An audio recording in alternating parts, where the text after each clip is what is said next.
Sean Corby later settled a record $6 billion suit against WorldCom and several Wall Street banks. More than 90% of that figure goes back to investors. Pennies on the dollar.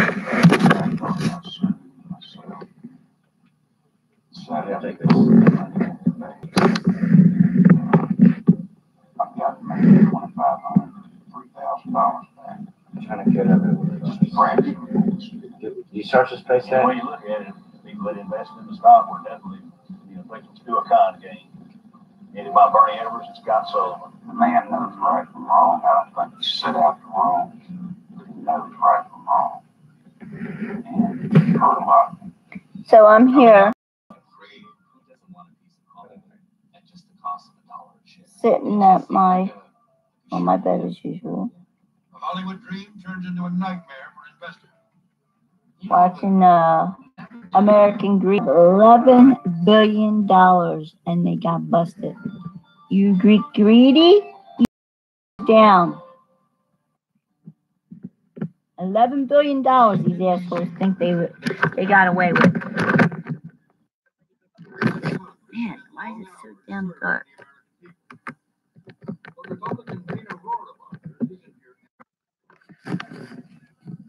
In his spare time, this Southern California native is also an avid surfer and aspiring screenwriter. It's dark in here. I don't like it. It's too dark.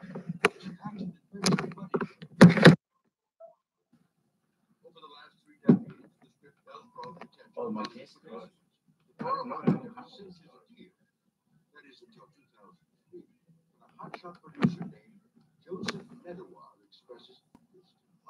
So I take notes.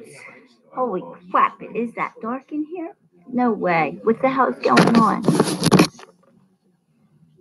What happened here? It can't be that dark. It's not that dark in my house.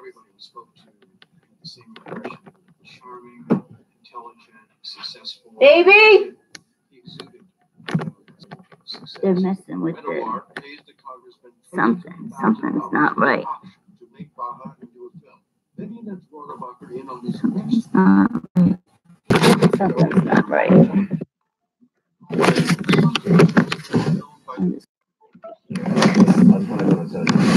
Too dark over there, it looks like. Just so you used to go in the television, it's just natural for me. Go at the same time. Starting to lag. Nobody.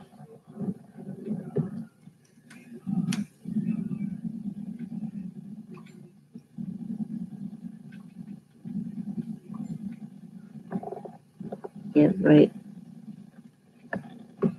I hate fake people. I hate fake churches, and I hate fake people.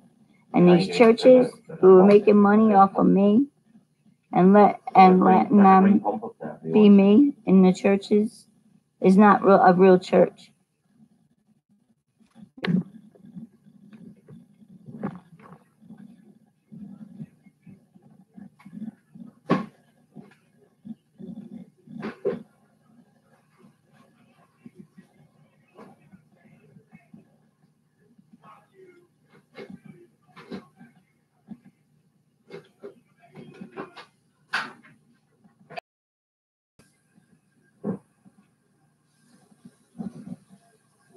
I've managed three.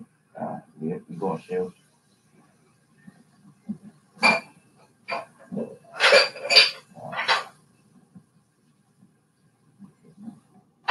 There's another one in it.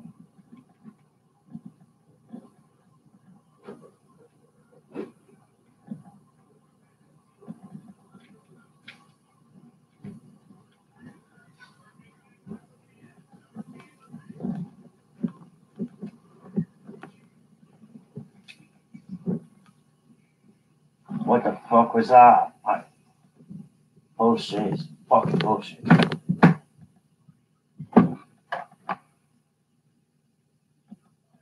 Oh.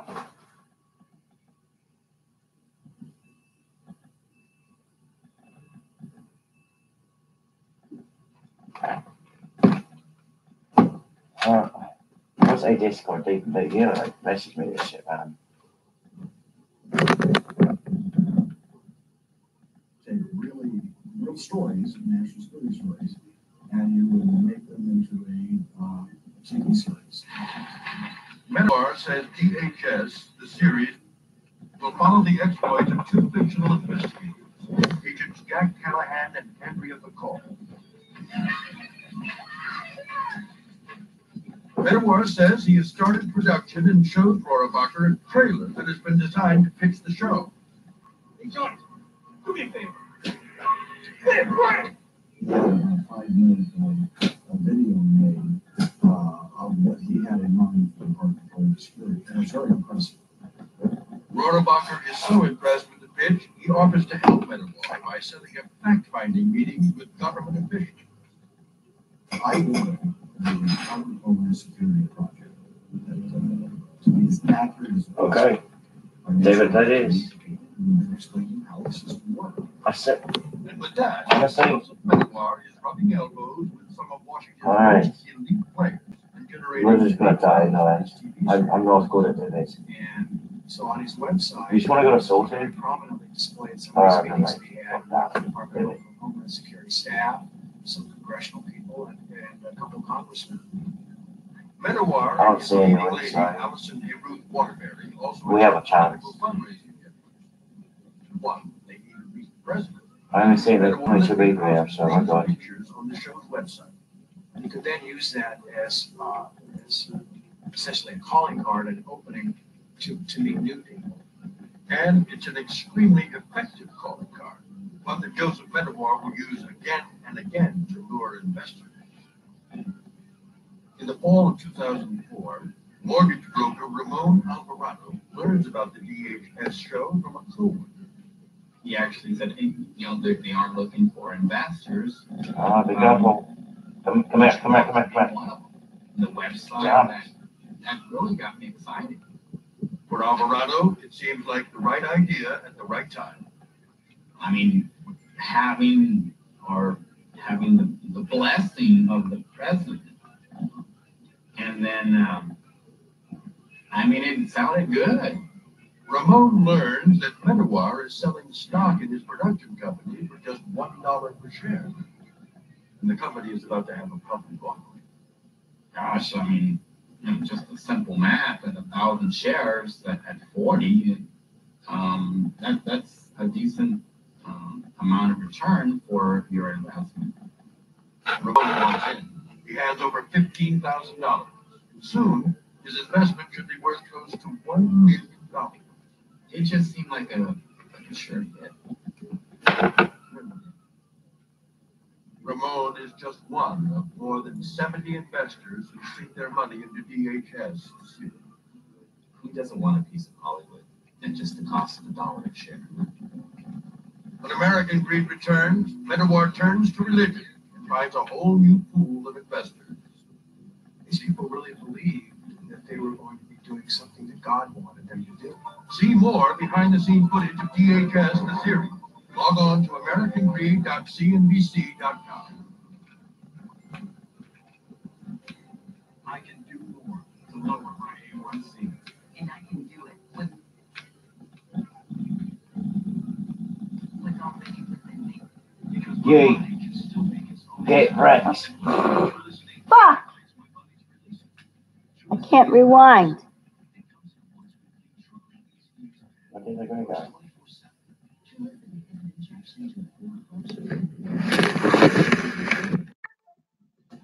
Taking names.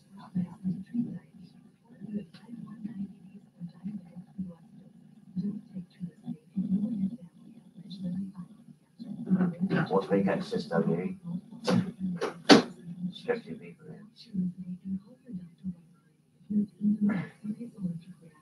Along with swallowing or severe stomach pain, serious side effects may include pancreatitis.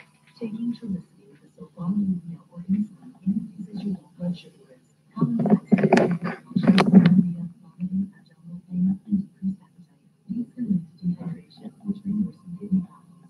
I choose once weekly Trulicity to activate my weight management. If you need help lowering your A1C, ask your doctor about once weekly Trulicity. has more regions. Ancestry DNA can pinpoint where your You want to have to ancestors keep are the from. names are names. Could their journey inspire yours? Or your kid Throw again? them and they go boom. They do not really good. Just somewhere. Kind of them. Freedom and democracy are under attack.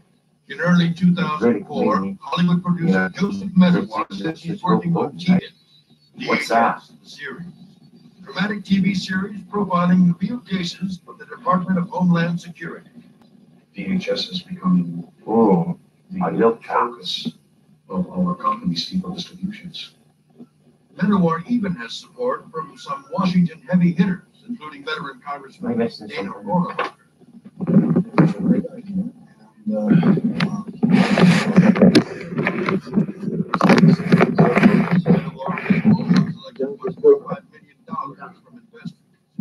You hungry, honey? You okay? Would you like some meatball grinder?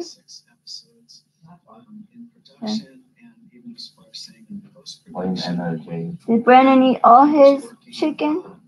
Sometimes he talked about offers he was receiving. Offers from major television networks like Fox and HBO to buy. I think I'll go to something. The show is also starting to get some buzz as the media picks up on the story. Brandon, did you take your shower yet?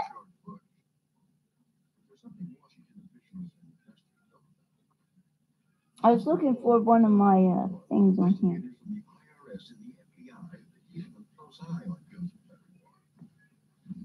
They learned that Medawar was cited for selling phony stock for another company in 2001. Now investigators Phony stuff. Wow. Wow. IRS agent Walt Finnegan begins tracking Medawar's spending. All the money that came in from investors was immediately used to basically fund a lavish lifestyle that he lived. I think my Discord's like the doctor or something. And expensive dinner. My Discord name is the doctor. One of Medawar's largest I don't know expenses is $40,000 a month for this Beverly Hills mansion. Medawar rents. My Discord thing, the name in the Discord is the doctor. And that ended up being a large chunk of money because $40,000 a month over a short period of time added up to. Yeah, that's because somebody got you to be the doctor. They call you the doctor because some asshole is going to become a doctor in your name. And when that happens, I can't wait to catch the motherfucker. The problem was is that his personal expenses far exceeded his business expenses, so therefore the money would definitely go up very, very quickly. Medawar needs new money fast. In the fall of 2004, he's working a new crop of investment. He targets his pitch to Southern California churches, emphasizing what he says are the show's religious themes.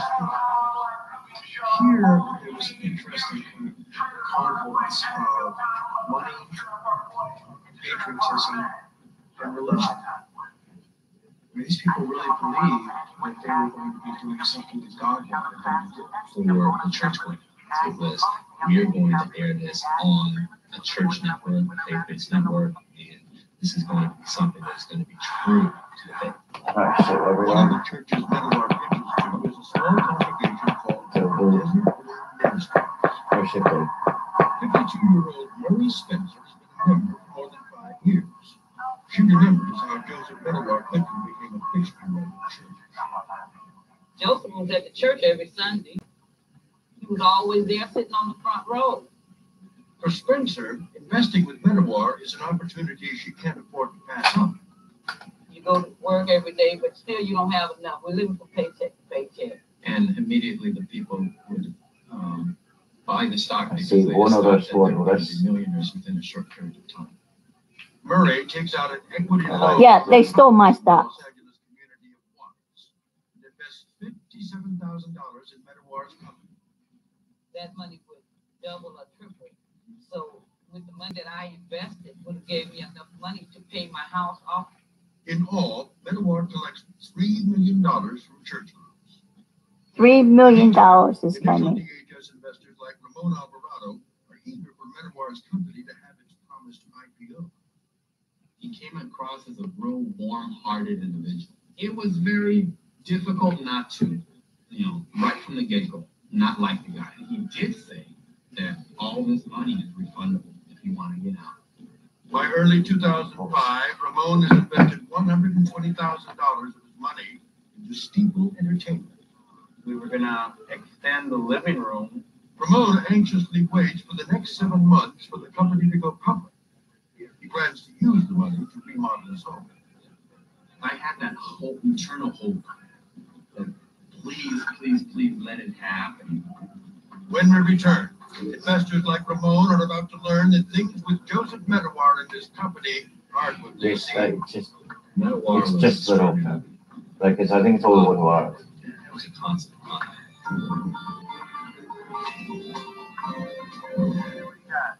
It's just like capital T, capital. Just capital T and capital D.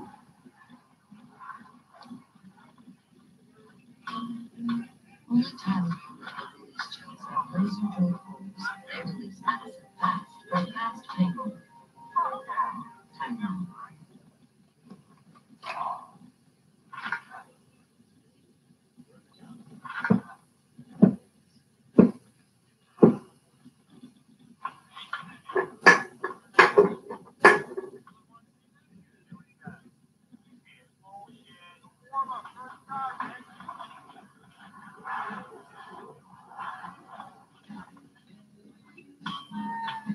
Gonna cry a little bit more, bitches. You've been watching me cry for a long time. Yeah, you're eavesdropping bullshit. I hear you.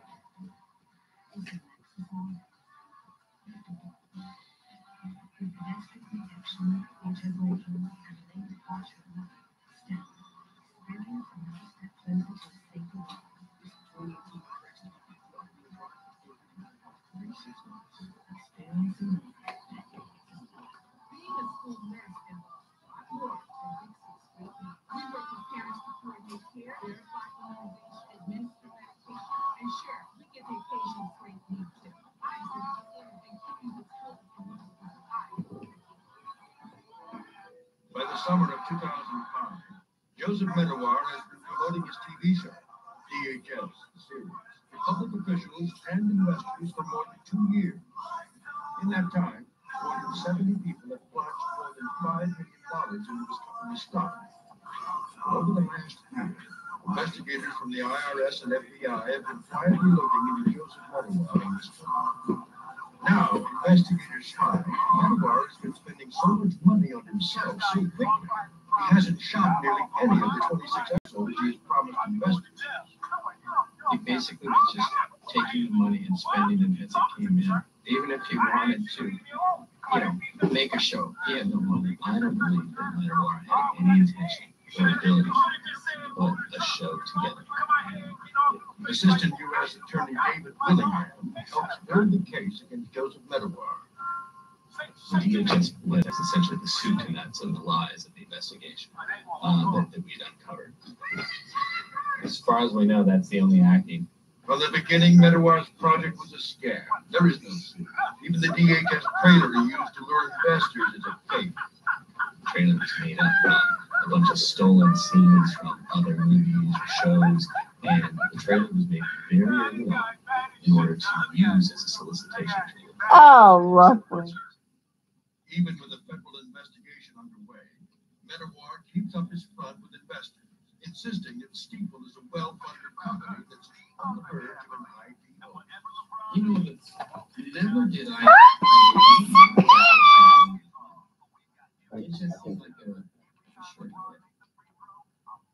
Are you In the summer of 2005, Joseph Medawar sends this letter What? to his investors What do you want? promoting his company's work.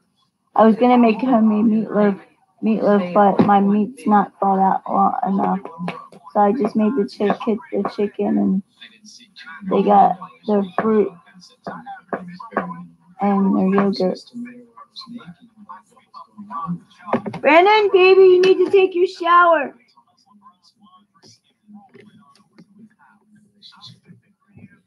You want your yogurt?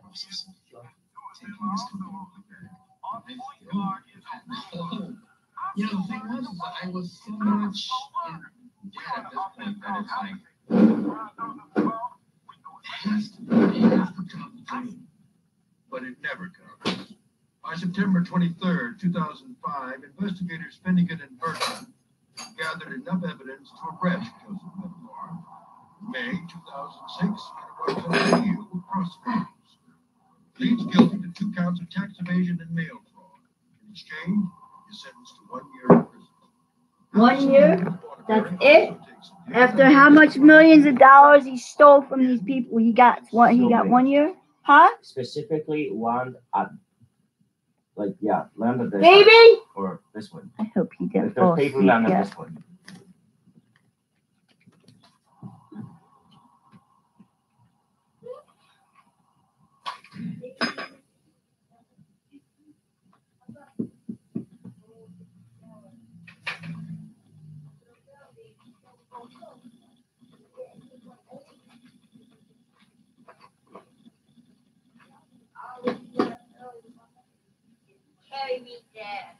I'm gonna carry you. Okay, we're alone.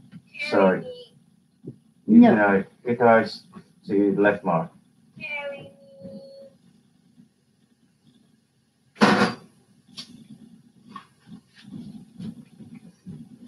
Oh shit. Yeah, so just go to the blue balls. The answer is me. Ha. You're falling and you can't get up. I love you. Oh, no, it's bad. Oh, yeah? I'm coming. Here I come.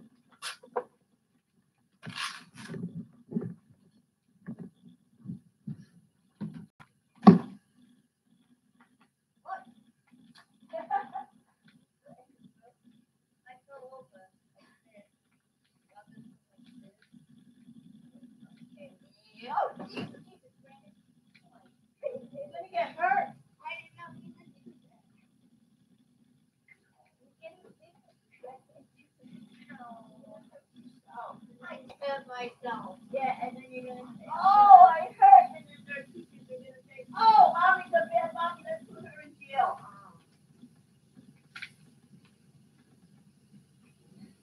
Go. Shower. Get ready. I'm gonna pee right now. Will you get in?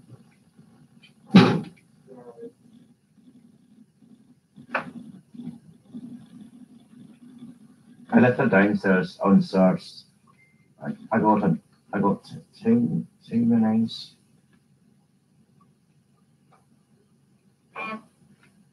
Do you have minis? You can stack this.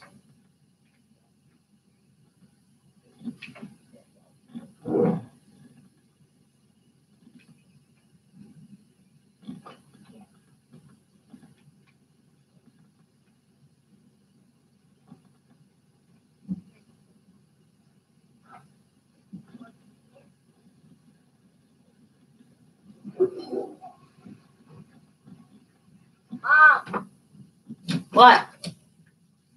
going to climb the ladder. Look. You gonna climb the ladder? Yeah, climb the ladder. I have 2 slurp juices. Upside down. Upside down. Alright, let's go. Let's start running. Oh! Oh! Oh! And it's a good. It's good. Good. It's good. High five. Yeah, start running. Good. I don't have a watch. Where's your watch? Hold on, I'm gonna get you showing you later. Right now.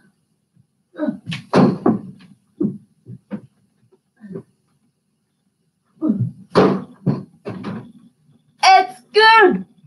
3 points. Thank you.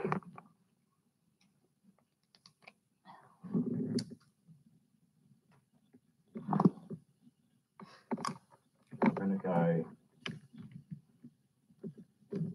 this way.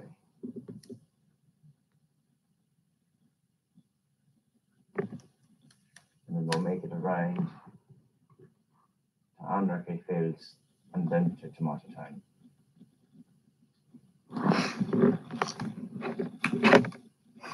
We don't got time to stop off here.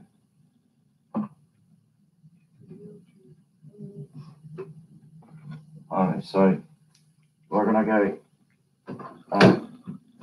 to the north side of Rouge Lake, and then we're gonna go around, and then we'll probably meet tomorrow at Tomato Town, you know.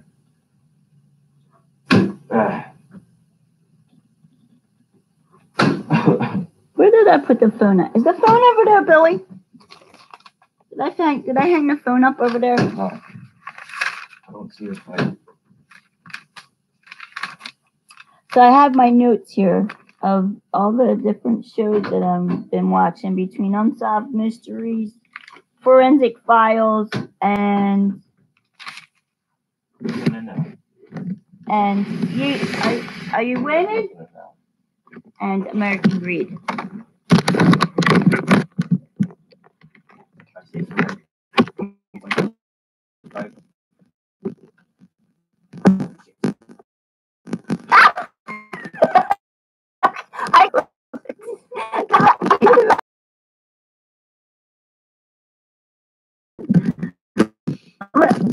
Toss that ball. Practice.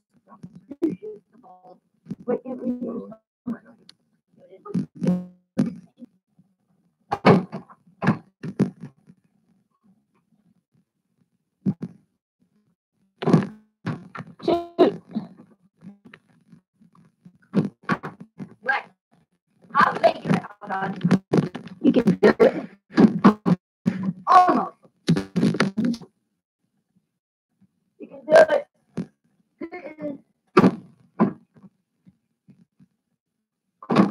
On. Like this. Ready? Do this. Like this. I just got so. It's this way. Don't go this way. No, please, get back again. Oh, cool. All right. You're gonna get shot.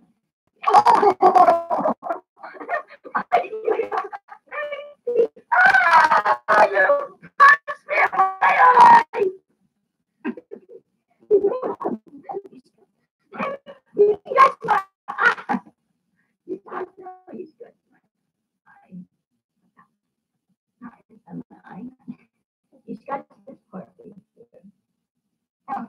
Eyebrow. You don't have from here. I don't have eyebrow. Yeah, I know. I'm blonde. I got it.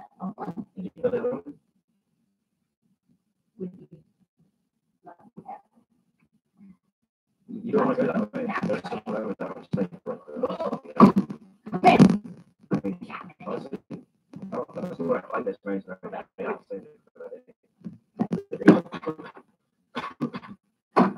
I made it. Yeah. Yeah, you do it. Appreciate it. I did it. Am I? No, because it was close. Yeah, you got it. Did I get it? No. Did I hit the ball? Hit the ball. Yeah. You really need to get the cat's different kitty litter. I got it. Sure.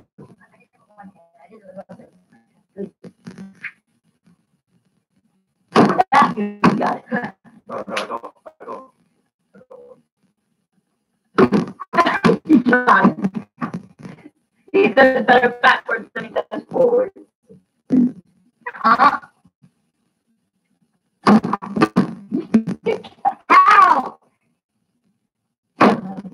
Yeah, I did like this, like I just rolled my head.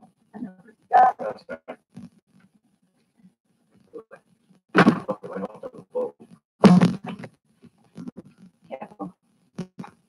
No! No, it's in the light! I think it's the light. I always forget that. I can't stop it. No, I can't jump up. I gotta not jump. You can't jump. Jump. If I jump, I hit the still. If I just stand there, I don't hit the light. Because that jump in the eye. He's gonna yell at you. I jump. I should say jump. That. Don't jump. As if I don't jump, if I can just do it like this. That's it. I'm good. This is what you did. I know. Jump. I jumped. You say much time to pay off this. Right. Don't worry about it. He has to run to it.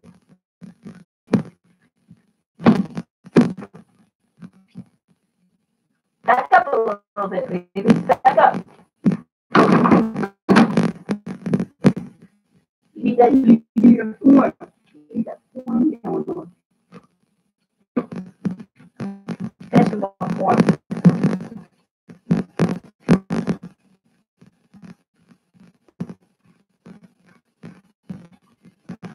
That's my boy.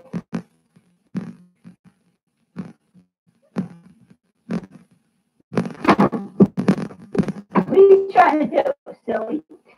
Underhand. Now you know that's not how you play. Get it. Okay. Overhand. Good. Perfect. All right, now hit your shower. Perfect. Hit your shower.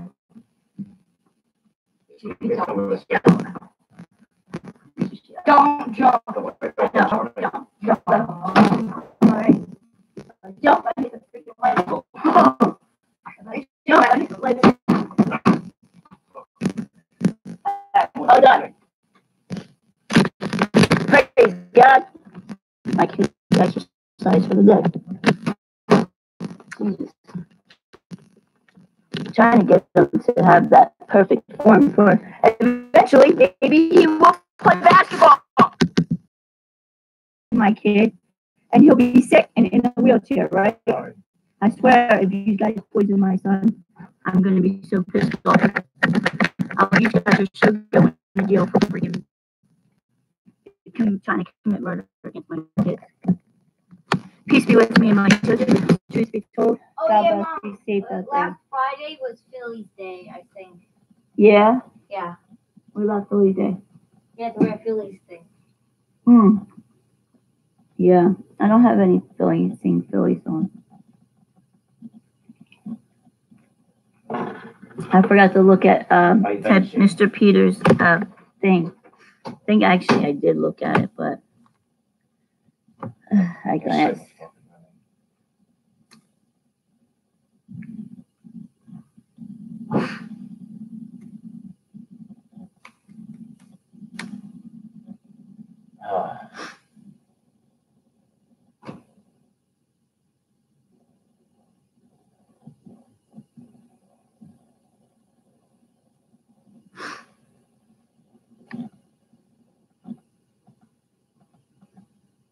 So I try to teach my kids how to play sports as best as I can. My little guy with baseball and basketball.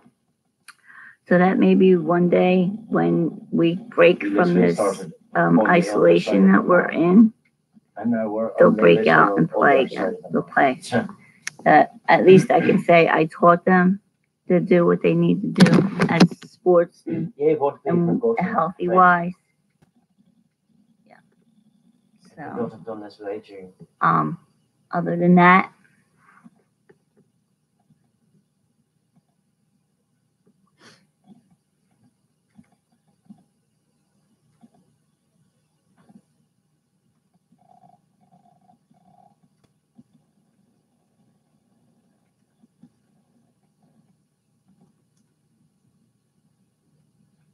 what the fuck?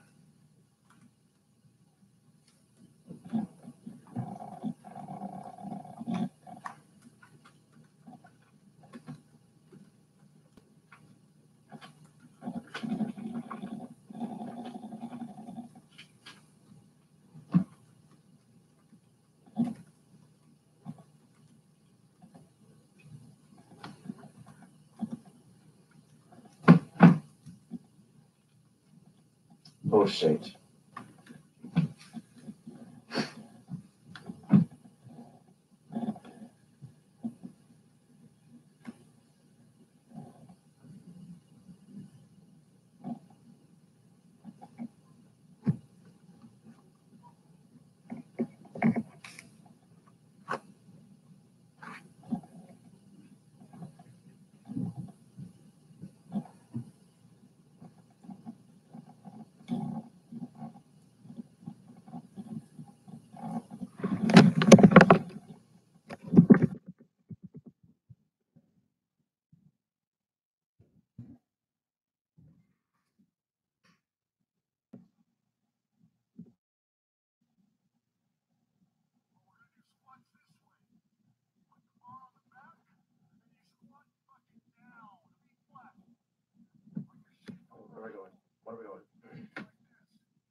snowing over here.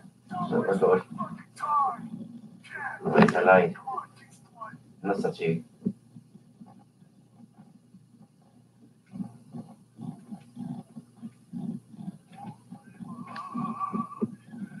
Well, that's not gonna work. No. Yeah, no. Praise God. Okay, and then this is Arthur Danum again. Praise God. You look kind of like, I think he looked like kind of like one of the guys that was on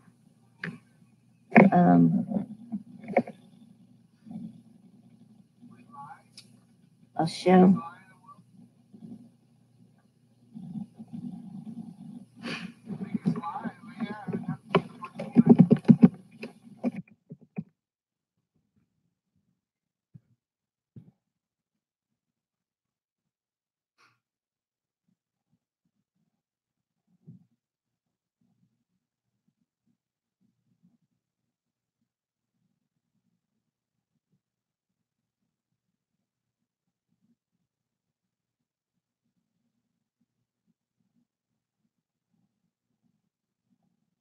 Why don't you go to a different house that I went to?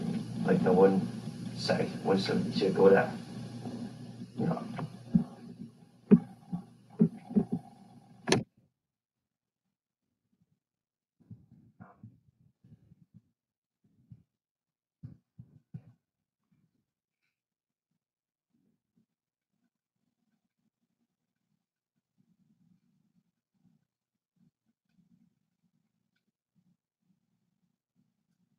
Oh, praise you, Jesus.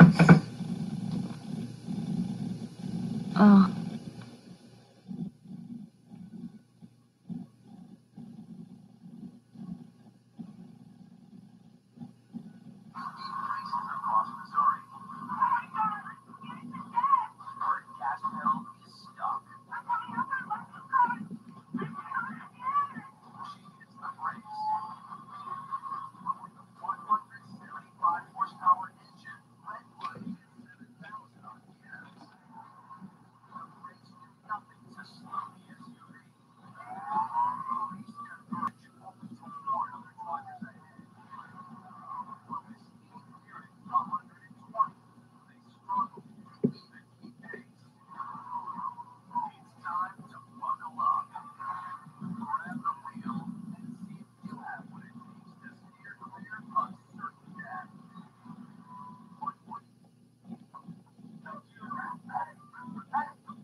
We're going. Okay.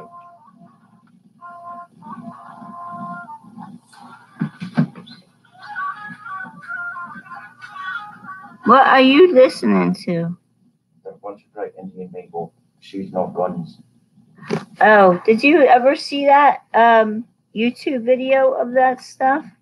They showed me that when I was in my international terrorism class.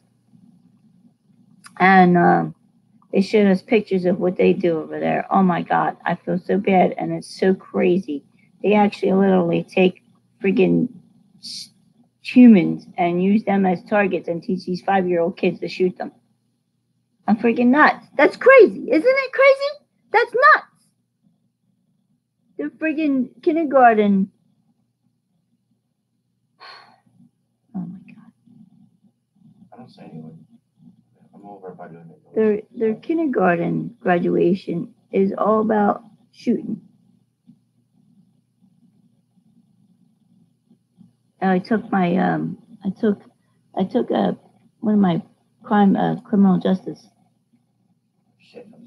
degree classes. No. I was international and domestic terrorism, and that's why they're trying to say terrorist threats, because ever since I take that and they learn how to the different ins and outs of terrorism, they're going to try to say that I'm a terrorist now. Oh my God, she's a terrorist! And then now I took security, right? I took casino crimes where you learn how all about the security measures. I didn't take intro to securities. It's kind of like, I guess that's what he was trying to teach. Because if he's teaching casino crimes, he teach casino crimes. But meanwhile, when I learned in my casinos crimes class, I was learning more of the security part of casinos, not the crimes itself. I mean, I did learn that a bunch of the crimes that people made and did while they were in the casino, some of them. But that's not what he taught. He taught us like how to protect the casinos itself, the soft targets and the hard targets.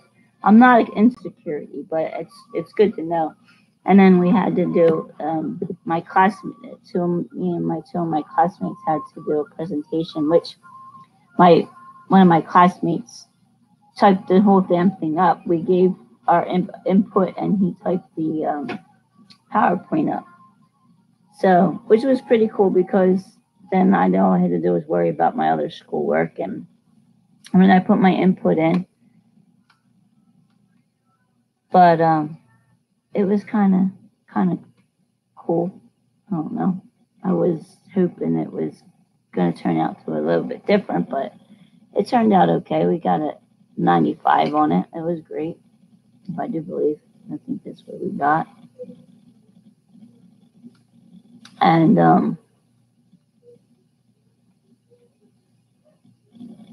it was like as if I was in intro to security class, but I wasn't in an intro to security. I was in the casino crimes class, which I thought was going to be about more like organized crimes and the people when I took organized crimes class last semester,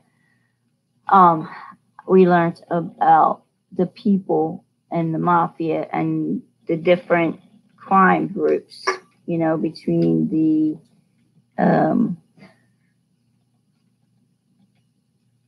Asian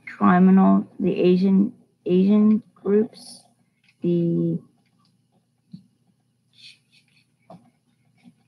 mafia, the different types of mafia. There's the bikers, the different bikers. Then there's the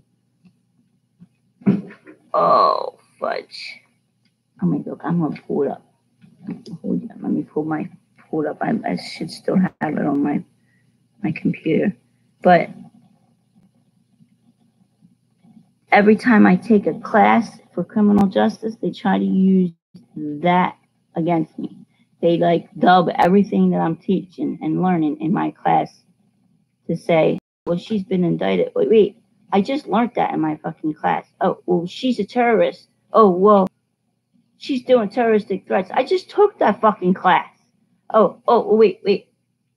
Oh, well, so one class back in 2016, I had a Camden County prosecutor as a teacher who was teaching us about the Fourth Amendment, search and seizures, and breaking and entering, right? And search and seizures and robbery and first-degree robbery and second-degree robbery. Are you guys trying to say that I robbed somebody and I broke in and entering someplace that I wasn't at? Yeah, back in 2016.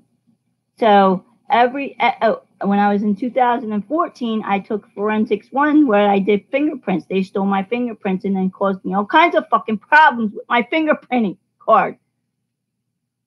Did Detective Eric Crane let somebody steal my fingerprints and use it? Or did they go in my car and steal my fingerprint card that I used for a lab it was one of my lab projects for my class, and go around causing me fingerprint problems because I don't have a fucking record. Man, you come up with the craziest ass shit, I swear.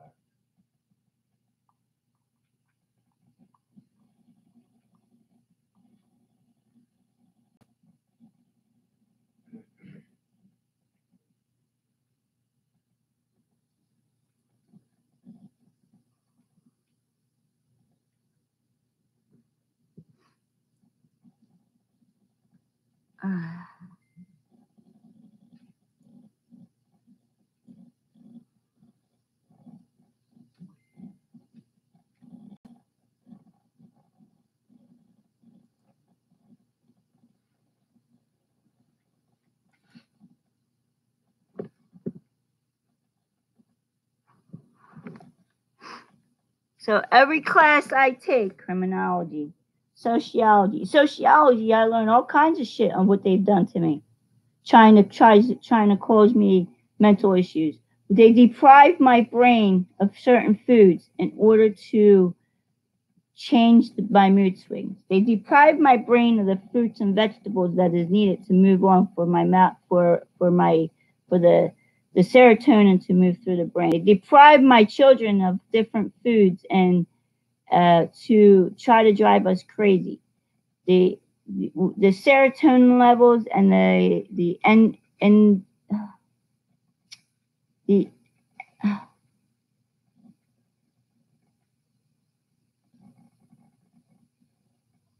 are endorphins. Oh my God, how do I say it?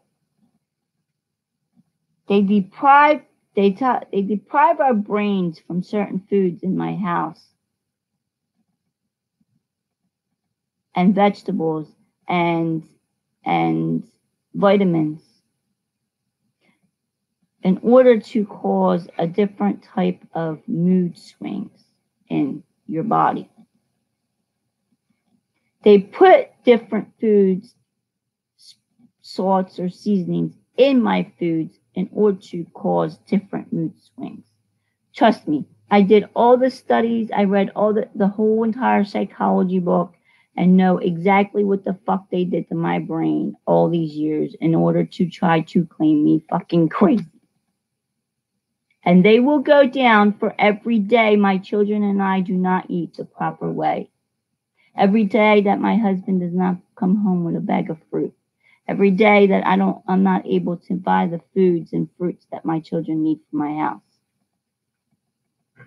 Oh, she's in neglect? Bullshit. Bullshit.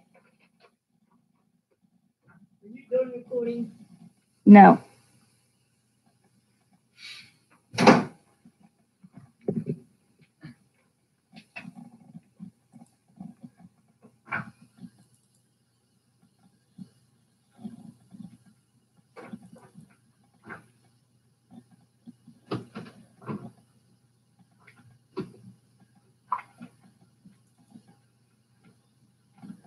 I figured out their schemes, their scams, and what they've done to me and my children, and they will not get away with it.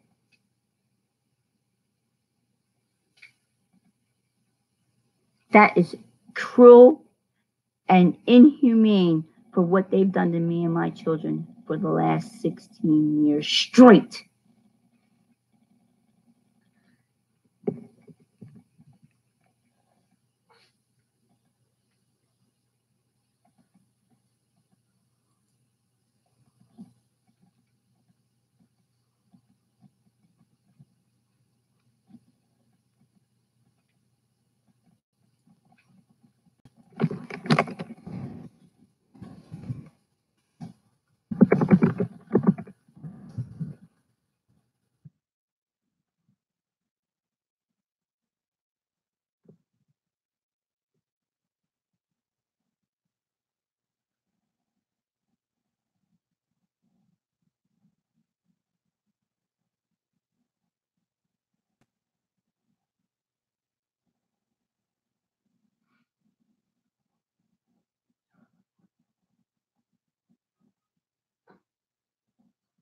No. Come on, minute, French. Don't die.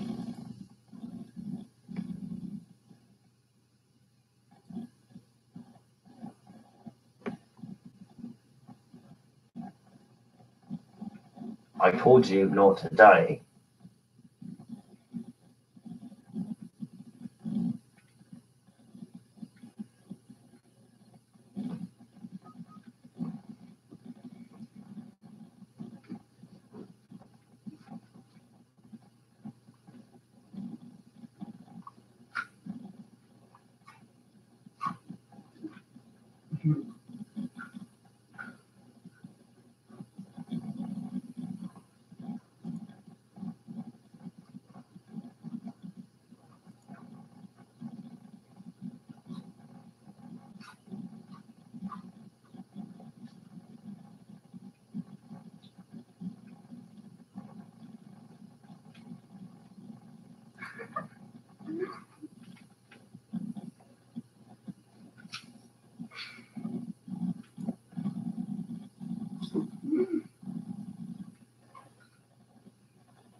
Where is it? I'm trying to think. I was going to pull it up on my email because I emailed it. It should be in my email. Well, here's one. Yeah, here we go. Let's see.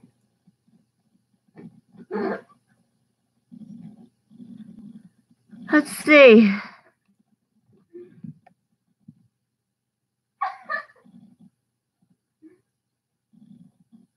Money laundering, organized crime, explain organized crime law enforcement.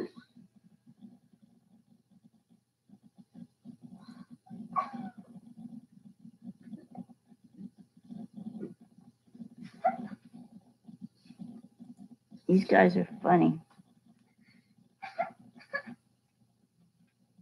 So every time I took a class, they either dubbed my mouth or did something to do whatever they think they were going to do against me since I started college in 2014. And then what? Because I didn't have a record, they decided to throw me in a forensics class, have them do a fingerprinting project.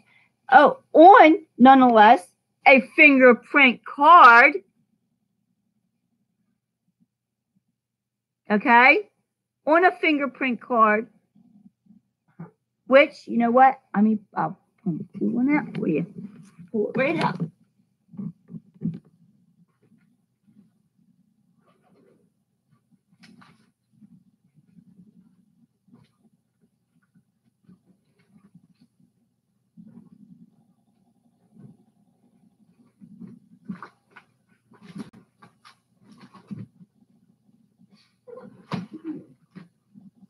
So, the lying pieces of shit want to steal my fingerprint card and then go ahead and say, oh, did you fingerprint her?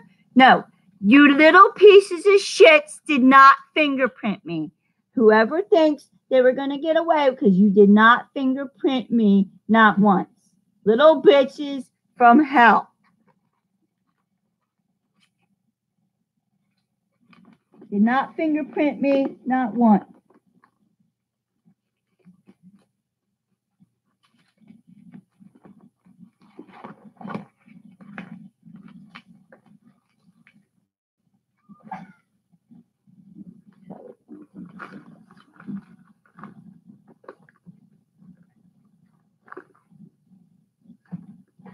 His eyes. I have no record. They caused me to have a record. They paid the teachers off for one. They paid the teachers off to fucking fish for information through at writing. Oh, you have to write this fucking essay. Oh, I'm going to they give you a topic to write on, and you got to write on it. That's how they fish for information. And then I don't even know who the hell these guys are on my fucking Facebook watching me. But this is Facebook fucking Live, and this is my life that they fucked with. And they're lying about. Okay? And they paid these damn teachers off and the deans showing lying pictures.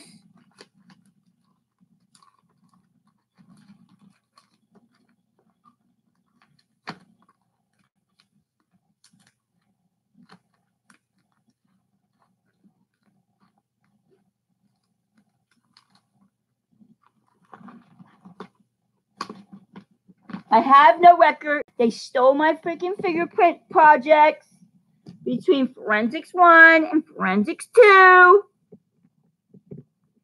Pay off the teacher to give me a plastic cup and put fingerprints on it and then test it. And then, nonetheless, they take that fucking cup to somewheres and then say that I was out fucking drinking. I know the game that they got paid to fucking do, and they're not getting away with it.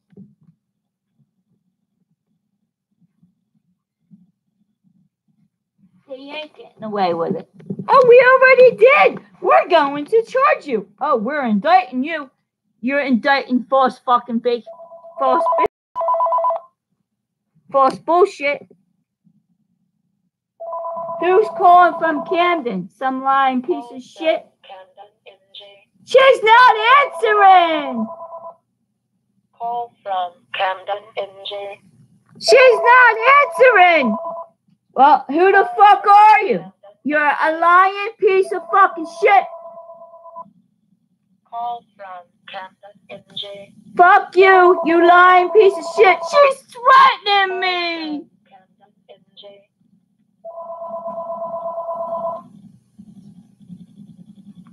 She's not answering my calls. You're a fucking fake. That's why, bitch. Causing me fucking a lot of problems. Lying piece of shit.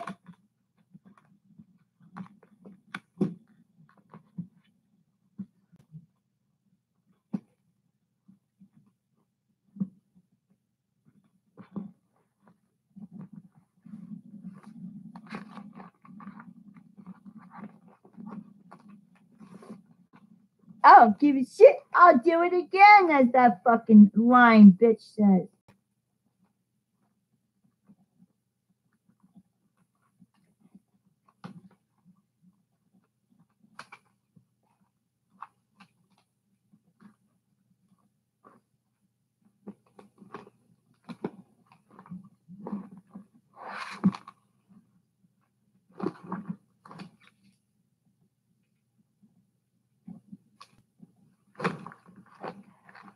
I'm her probation officer. Oh, yeah? Who's?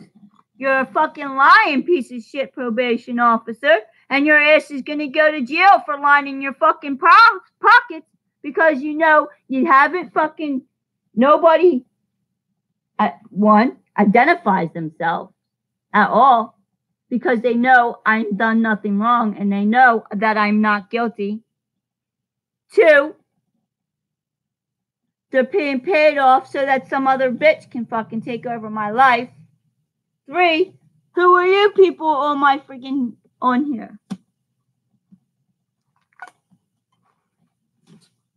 Oh, shit.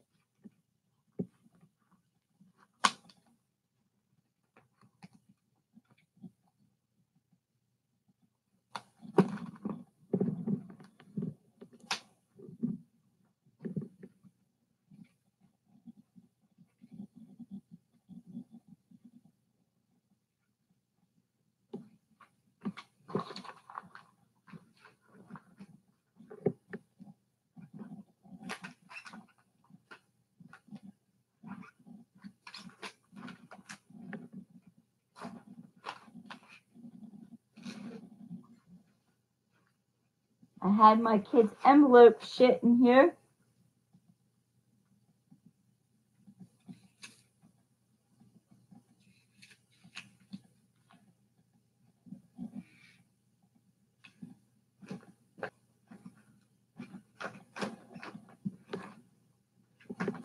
I did have it in the back of here last semester. I had it in here in the back on this part, but I guess I moved it.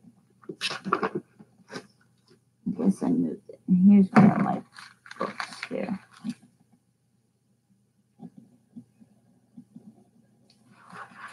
I guess I moved it.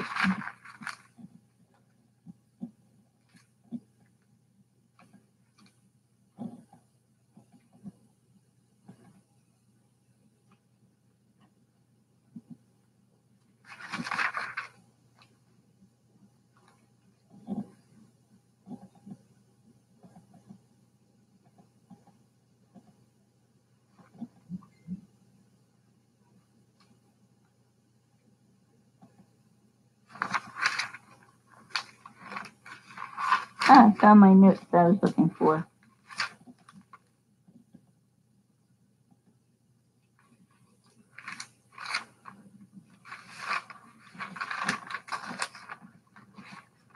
My church stuff that goes with my church bag.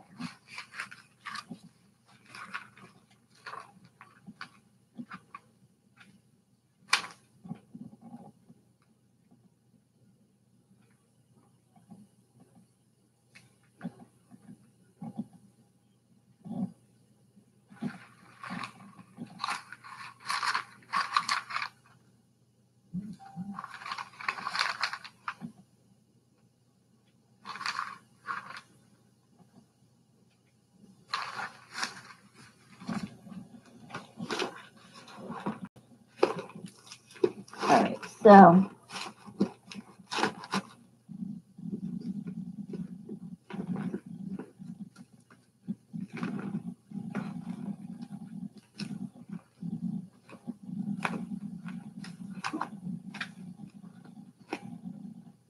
oh boy. Did they steal the front part of everything? That's nice.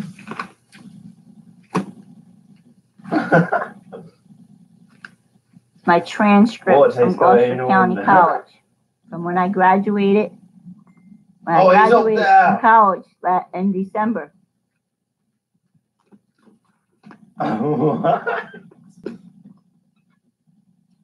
Oh shit, we would.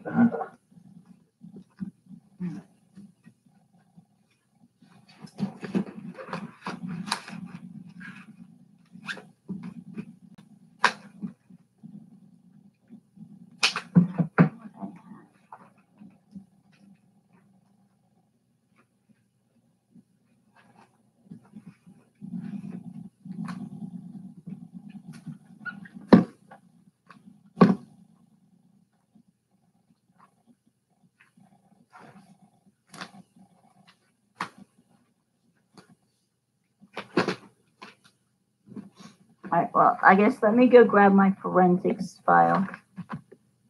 I have a whole file of my forensics. They stole all my notes out of my forensics, even my ventings when I called Lisa a fucking lying piece of shit bitch. Okay? Oh, she threatened me. No, you stole my fucking notes and took it to appellate court to say that I threatened her. No, it's inadmissible. You go in my fucking car, you steal my notes, and then say that I threatened somebody. It ain't happening. The bitch is not going to win.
All right, where's my...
they go in my car because all my notes are no longer in my fucking house from the whole entire criminal justice degree. Okay? It's not in my house. It's all in my fucking car. So if you got any notes or any freaking thing, you stole it in my car and you broke into my car and you stole it. And you're allowing these assholes to cause me a lot of problems. And you will go down for every fucking piece of paper that you have. Every fucking signature and every freaking venting note that I have. They will go down. Here's my psychology book. They think they were going to do witness tampering? Bullshit. Ask you a question. You want to ask me a question? Sure.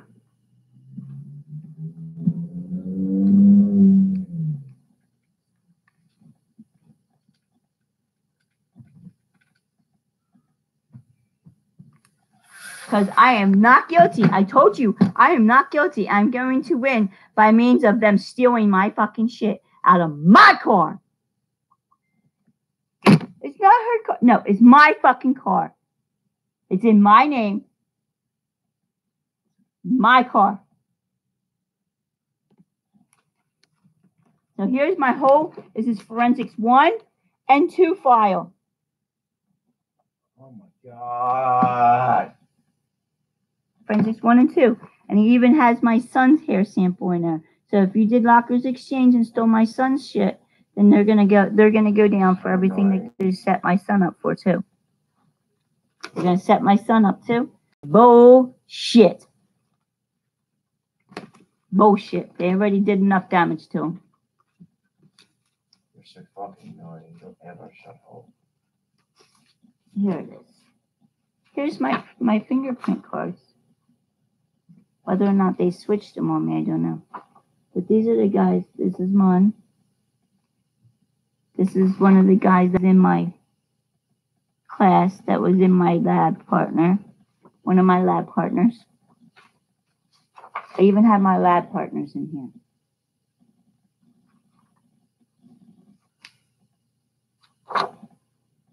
My fingerprint cards from my lab. Fingerprint cards from my labs. From forensics. This is from Forensics 1 now. Now, Forensics 2, we did tape. We did screwdrivers. Because guess what? I took a screwdriver to my car to open up my trunk because my brother stole my fucking key and I couldn't get in my car. Because all my stuff was in my trunk. They wanted me to leave my car there so they can search through my fucking car and get all the information they want out of it. Well, guess what? It backfired because I made my husband drive up here in my Jeep, up there in my Jeep, to give me a set of keys because I was not leaving my car there.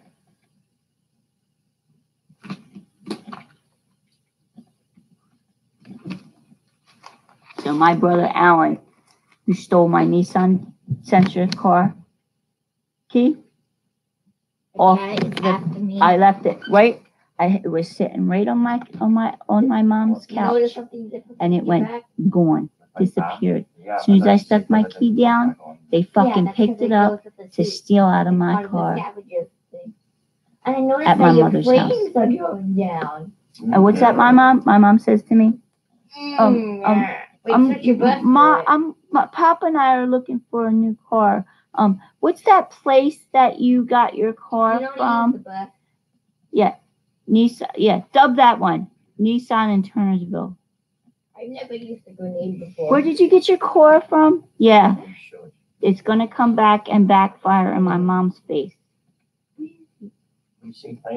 If she tried to help out all these fucking assholes. But this has Forensics 1 and 2 files in here. And if you stole any lab stuff out of here, somebody's going to go down. Because it's in my car. And it keeps piling up in the backseat of my car. It's not junky. I got all my friggin' school books, all my school books, and all my school notes are in my car. And they're going to keep piling up every semester in my car.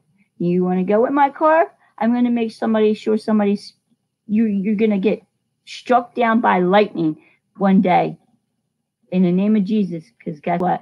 God's going to have his lightning wrath on you. What? Lightning wrath.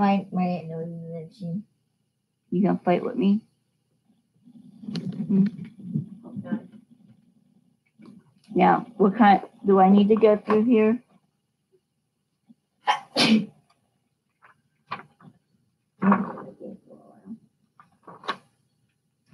Let's see. I thought I put little pieces of like little sticky tabs in here, but it looks like somebody might have taken them all out. Here's the brain.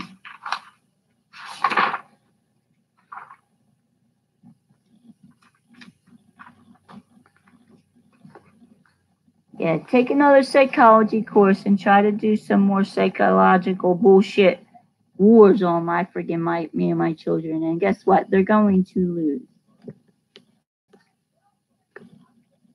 Hi. You want to say that. Thank you. Happy Mother's Day. Thank you.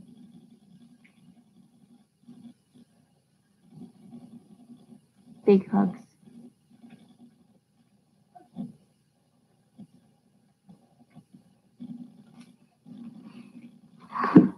So,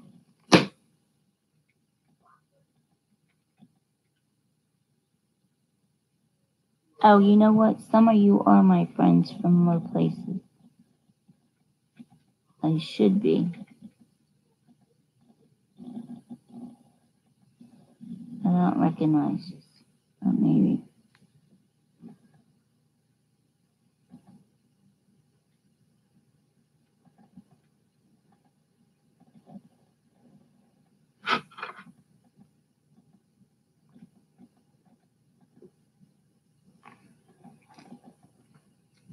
It was a nice, quiet day. I've been quiet all day. I haven't said anything all day. And then I go and start watching American Greed. And I want to cook a nice dinner with some nice vegetables and fresh vegetables and stuff like that for my kids. But my meatloaf wasn't thawed out enough. So they had chicken and yogurt. And because Mark doesn't really eat mandarins. So, and it made me think about how they're trying to say neglectful mother. And there's so much lies out there.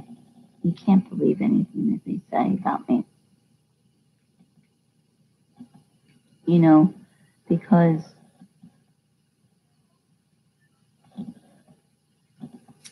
for one thing, I was chipped. The children are chipped too. All three of them. I've been doing inhumane science experiments on me and my children because of the gifts that God's given me and my youngest. Now, I think Billy might have a tad touch of it, but they stole our identities. They stole all of our identities. So now, back when he was a junior in high school, junior, senior, they started calling him the doctor. Okay, so they got him to go to the Gloucester County Institute of Technology, and he did the fire academy with the EMS. What's that? Fire EMT science, fire science class. You learn about EMT, and then he was in the fire company. He was supposed to be with the Franklinville Fire Company, but of course, Franklinville Fire Company is allowing that little motherfucker to steal my son's identity since he was 12. Okay? So Franklinville Fire Company, every day that my son was not there, and that little asshole is pretending to be him, I hope they fry them. So that, and meanwhile, they're trying to kill me because I'm trying to expose the corruption that's going on at Franklinville Fire Company. So meanwhile, they're going to try to kill me first. Okay? Now, and they're trying to expose the Gloucester County Child Protective Services too, because they're corrupted, because I've done nothing wrong. I'm not on drugs. I've done nothing wrong. I've been right there for my children, doing their homework, feeding them properly, but then they stole all my money to where I couldn't even buy no more food for my children, and so that they can say that I'm not able to provide for my children. So meanwhile, my husband's doing the shopping because supposedly he's the responsible one, and I was more responsible than anybody in the world. So I did get some things from my children this year for the first time in 5 years for Mother's Day. Finally. You know what my husband used to tell me every year? He says, "You're not my mother. Why do I have to buy you something for Mother's Day? You're not my mother. I don't need to buy you nothing." This is the little bullshit games that I had to deal with my husband. Why am I still here with him? You're not in my shoes. You don't understand. As I will never leave my children with this fucking mental bullshit. What? So that they can mentally abuse my children like they did to me, so they can mind warp them into doing what he wants them to do, like he did to me. Mentally abuse my children, have them do things like my husband did to me. My husband had me doing things. What other people had me doing things. Shit, I won't leave my children. Will never leave my children. I will try to protect them. I can't protect him no more. I haven't been able to protect him since 2013, my 21-year-old. I haven't been able to protect him since he was 14 years old. Actually, I haven't been able to protect him since he was 12. All right. From it. They already did it to him. Hey. They have him believing some bullshit. They got him so mind warped, it's crazy. Okay? I do not want my youngers to fall. And I need help from the people outside to stop it before they do things that are off the fucking wall. That they think is right when it's wrong. People teach children that it's something that's right, but it's fucking wrong.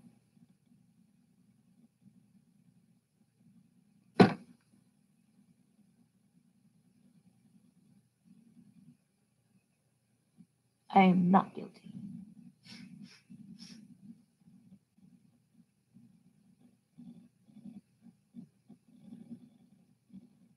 You let these people do this?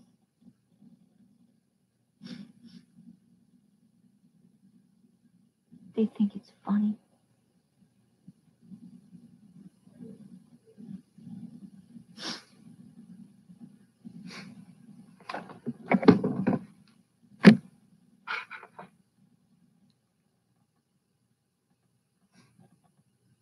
They made billions of dollars off me, medical-wise.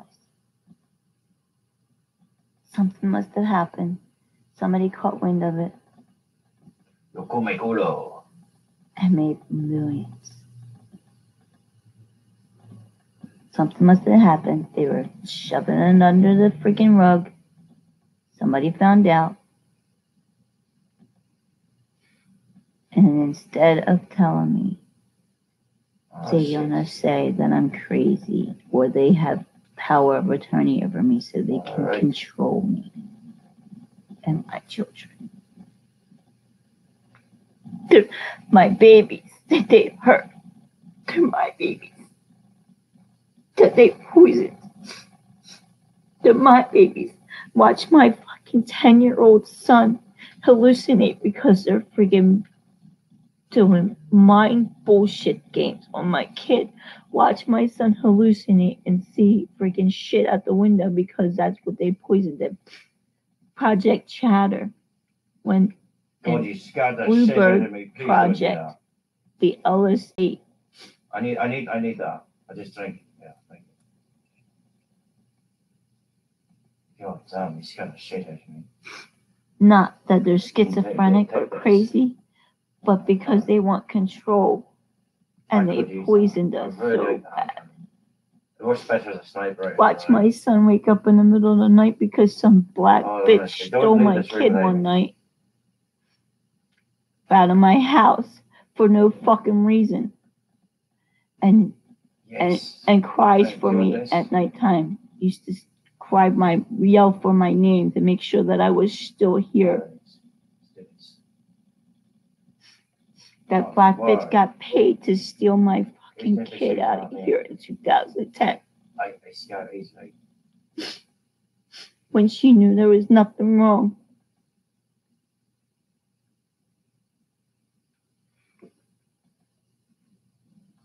For years, Mark would wake up in the middle of the night and scream for my name. Oh, shock on him. And I would have to, that's why I'm in the same room as my kids. I don't think I have any. I protect my kids, and then this way Marky knows mommy's right here, and I will never leave his side ever again. I don't go in the shop whenever. Check that box over there. Ever.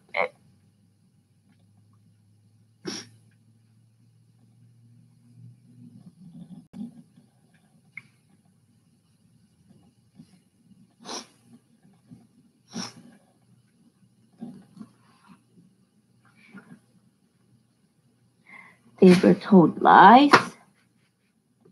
They were shown lies. What are you shoes now? And I will get the truth out.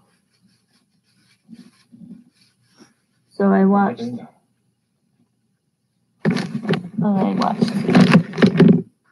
some guy doing investment frauds. Eric Stein in 1996, he was a money laundering investor. Joseph Metawar, he's an investor who was stealing from churches. He had churches invest in their money in some lies and bullshit. He promised there was going to be a series and shows and stuff like that. I think that's the one I was just watching.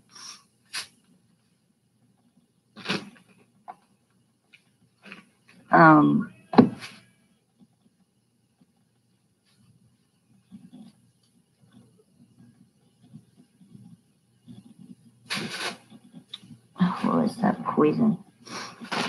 There's a poison that causes you to hallucinate. It's a natural drug.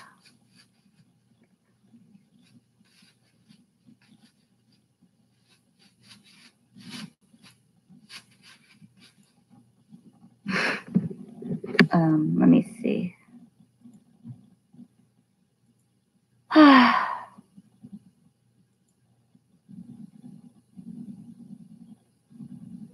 I just learned about it. It's in my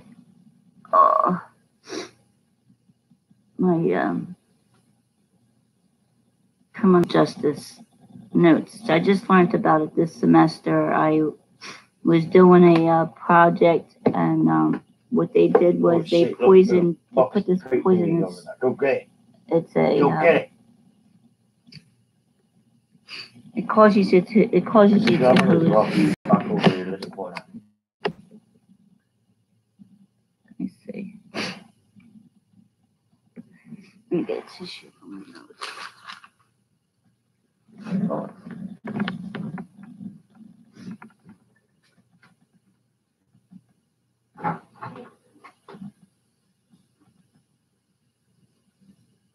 Gather rock.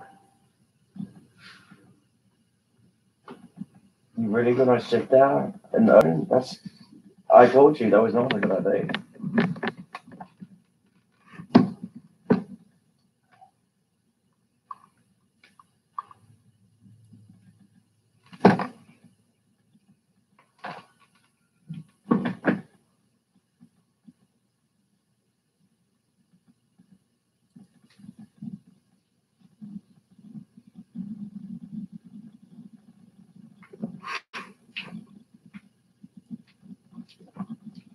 It's something. But I have to tell you. Hey, buddy, how are you?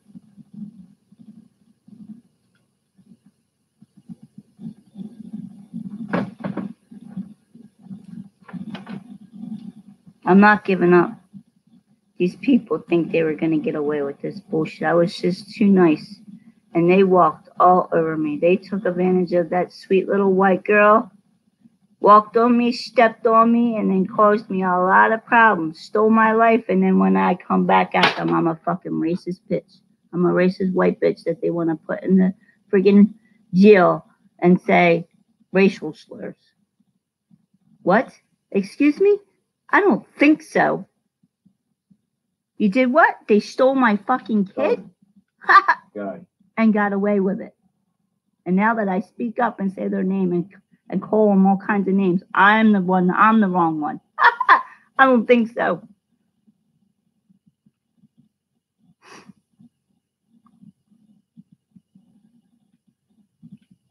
Because I want to go to school, Joe.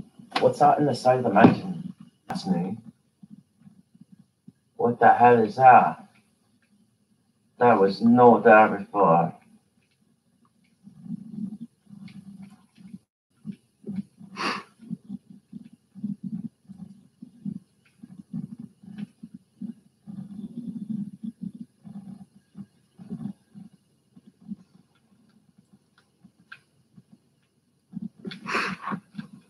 Yeah, for years, my one son would scream. I mean, every now and again, he still does it. My 13-year-old still cries in the middle of my, out of the blue, he'll just scream my name.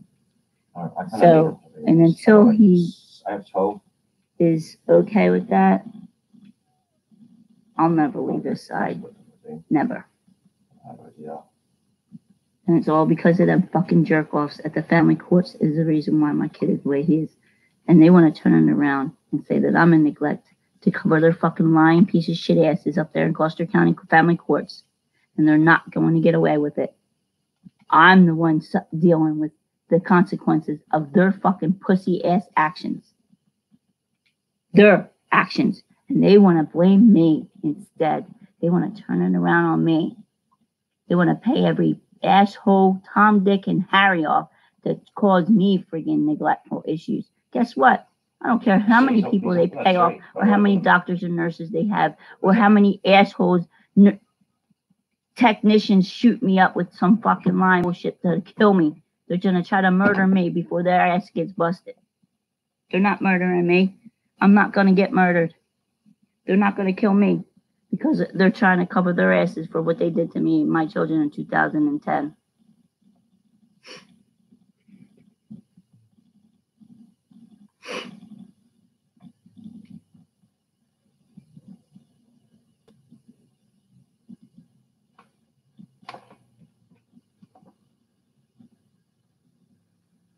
Roy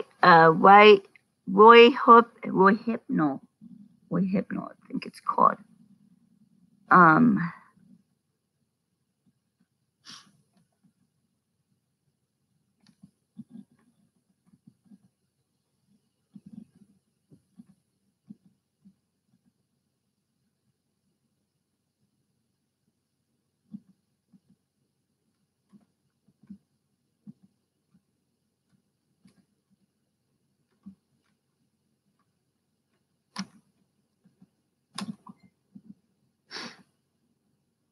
That's the shit. I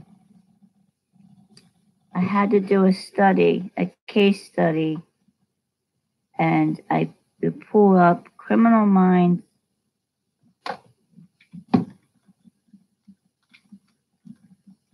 People are sick. They watch something and then they go ahead and do it to somebody in real life. And it's not funny when it's actually real life that they're doing it to. Season 1, episode 13. I want to go to this side of the mountain. Look, there's something here now. If you zoom in really close, there's something there. I'm going there. No, fuck the bitch. No. We're going there. You see, if you zoom in really fucking close, there's something there.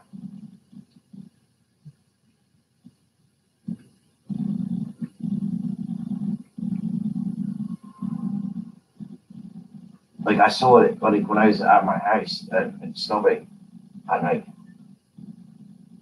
You know, I looked up and It's there was just like some people fighting scary online. shit, What man. the hell are they doing up Some there? scary Like, shit. I saw It's, the whole they want to house. say that I'm crazy, Like, that oh, I'm, right. That was not you know, there the last schizophrenic. day. Like they But must have just put that in there. their MO smells so bad. Because they're doing to my son Shit, I ain't gonna lie. exactly what they're doing to me. They've done to me. Except for he's stupid. He's smart, but he's gullible and he believes everything anybody tells him except for when I tell him something. It's scary. My 21-year-old, I'm so scared You see? for him. It's like kind of I'm so scared what they're gonna do to him all the time. Because of what they have him doing.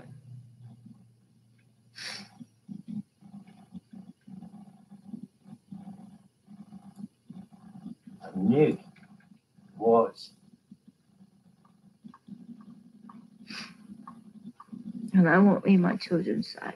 What the hell is this place? And they know it. They gave me some anxieties that I even have a hard time leaving my house because they got my kids so isolated. They don't want to leave the house. Because there's 2 other children out there trying to be my kids who are reaping the rewards because of that lying fat bitch who's trying to be me all these years. So she had kids in my name and named them the same as my kids, probably.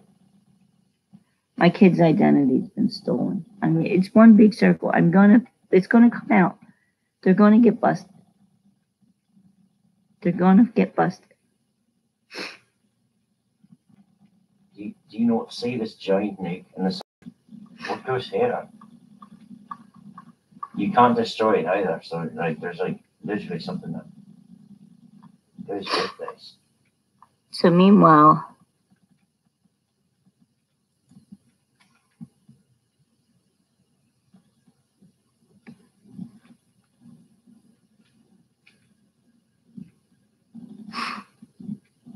this is so cool. There's a photo or something. So they want to say that I'm a terrorist because I took international and domestic terrorism, and we were learning about the American jihadi, right? I learned a lot about the American jihadi, and I was looking at the foreign newspapers. My teacher was, telling me about the foreign newspapers so that I can keep up with what's going on. We had to look up an article and see what kind of terroristic threats that were going on that week or that month, or, we had to look up articles and stuff. And it was different. I liked it. It was really, really, really interesting. So, how was everybody else's day today?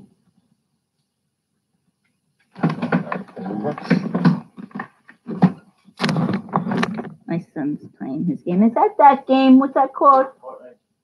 Fortnite.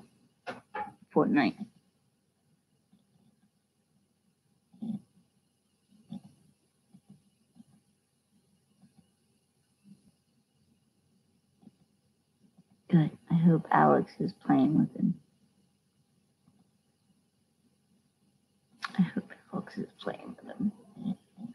Alex said he beat the game. I hate Mother's Day. I hate it.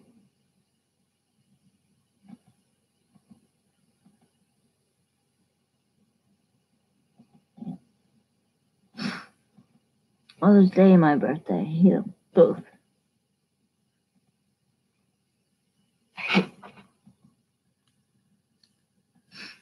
And Thanksgiving.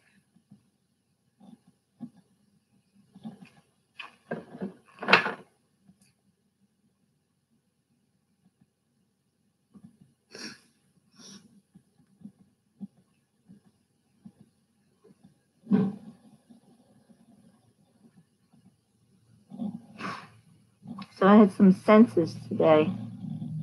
I was watching a video on Facebook of I guess they were the Everglades where all the alligators are at. Oh my God, was my senses blown off.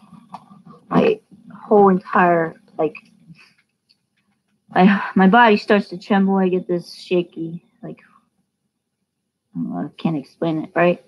But they were driving, and there's one section, and my whole body just started going. It is like Holy Spirit. Feels like the Holy Spirit's moving through me, or this electrical surge, as somebody was saying. They called it. I was watching on Unsolved Mysteries. I was watching on Unsolved Mysteries, and they were saying how they get this. It feels like this electrical current goes through your body. I don't know. So I got these feelings, and then all of a sudden, when as soon as he turned the bend, it dropped off. Then when he started going again, then my senses start going up, and then it drops down. But if you stayed in one spot for a while, then I probably would be able to sense it. Maybe if anything happened there, maybe they'll come through tonight. But I was saying, like, years ago, I had this premonition of these alligators. Have you seen it? Oh, it was crazy. And I think because I was so isolated, I wasn't looking at the newspapers or the news or anything. But I'm not sure. I have to look at the clipping and find out when they found the alligator. But they found an alligator down there in the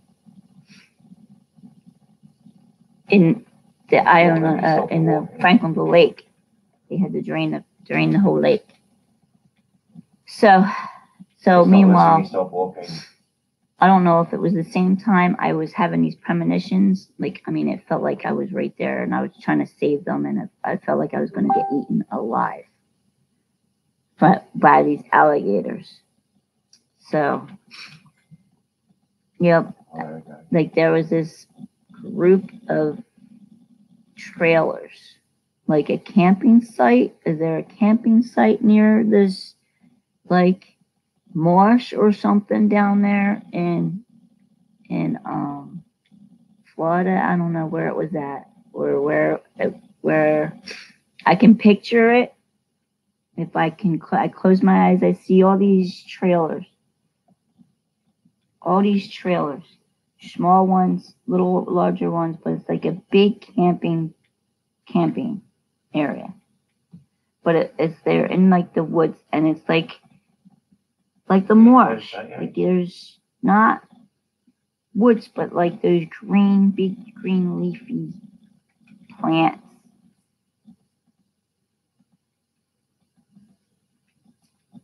And it was just a bunch of, like, the grass was real high. And then you can walk down, and there's a section where you can stand at the, like, point, but you can't really stand there because the alligators come up and eat you. Oh, it was scary. I also have 6 minis. So that was the same. It might have been the same year I felt them snakes too. Oh God, that was terrible. So, let's get out of here. But it's almost time for my kids to go to sleep. It's bedtime for my kids. I gotta get ready for my kids to go to bed. Is there anything else that I needed to know? All right, let's go. So Go. I was on my 4th page of investigation notes.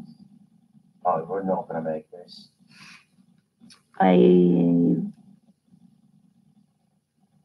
My 4th page of investigation notes. Okay, yeah. Just follow me. If you can hear me.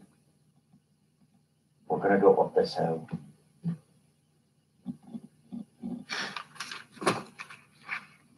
Today. Well, this weekend I did.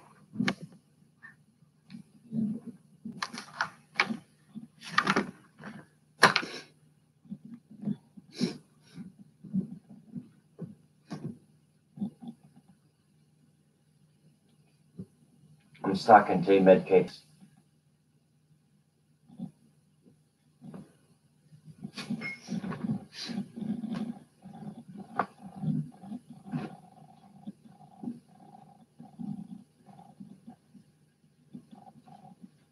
Where's the mouse?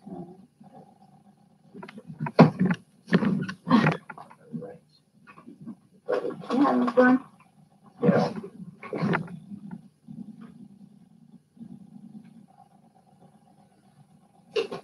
Is baby down here? Baby, you down here? Oh, shit.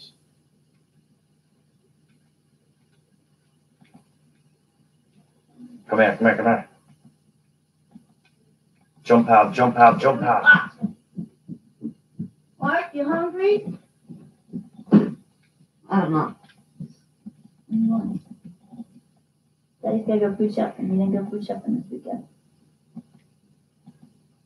Daddy didn't do any food shopping this weekend. Nick Avalanche is waiting in our party. Hmm?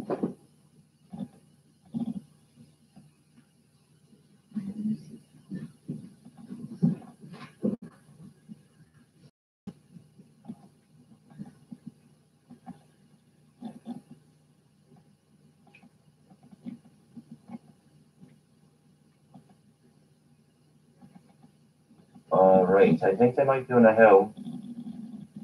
Northeast. I say, go this way.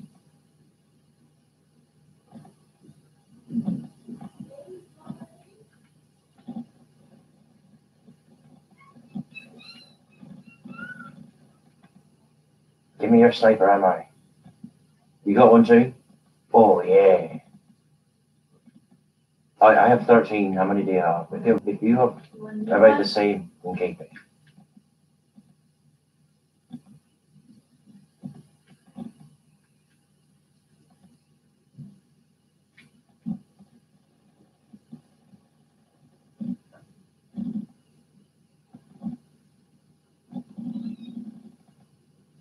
Mark? Mark, you want one of these? I do. have an Elios. You want one too? I do. Absolutely. Oh, are we getting shot at? Really? Fuck, quite not.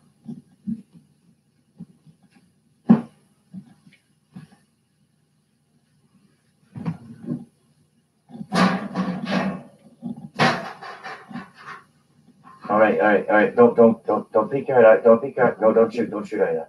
Okay, so we're just gonna hide here. Okay, that's the fun. All right, so you listen to me. Look at me. Look at me. Listen here. Look at me. Lisa. This is right. Okay, so we're just gonna hide out here. Wait for them to kill each other, and then we're sneaking right up that mountain, side to mine. Oh, Need more aluminum foil, hon. And you get a chance to. I mean, oh, right there.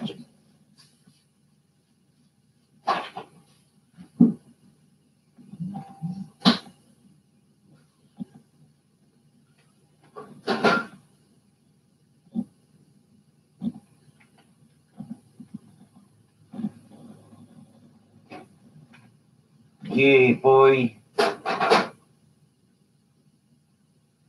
Yeah, honestly, you got that kill. You take that shit. My eyes are surprised.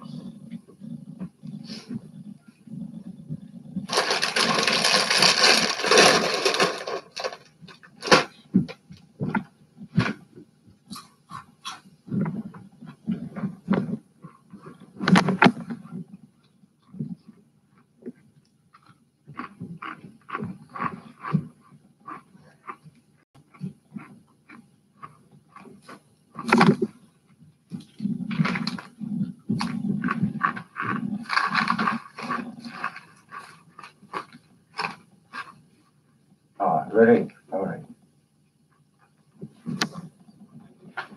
There's someone in the house. One. Mark, did I turn the oven on?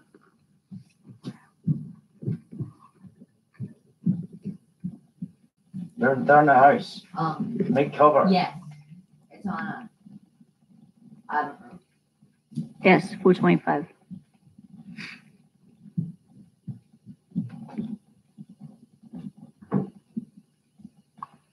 No.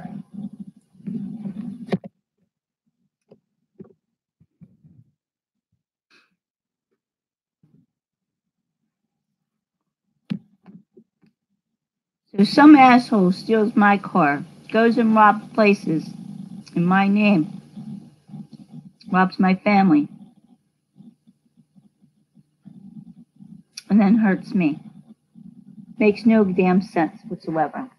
Does that make sense to you? To hurt me because some drug addict stole my fucking car and robbed my house?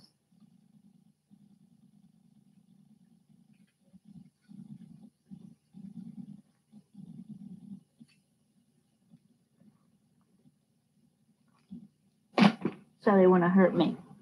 Good job.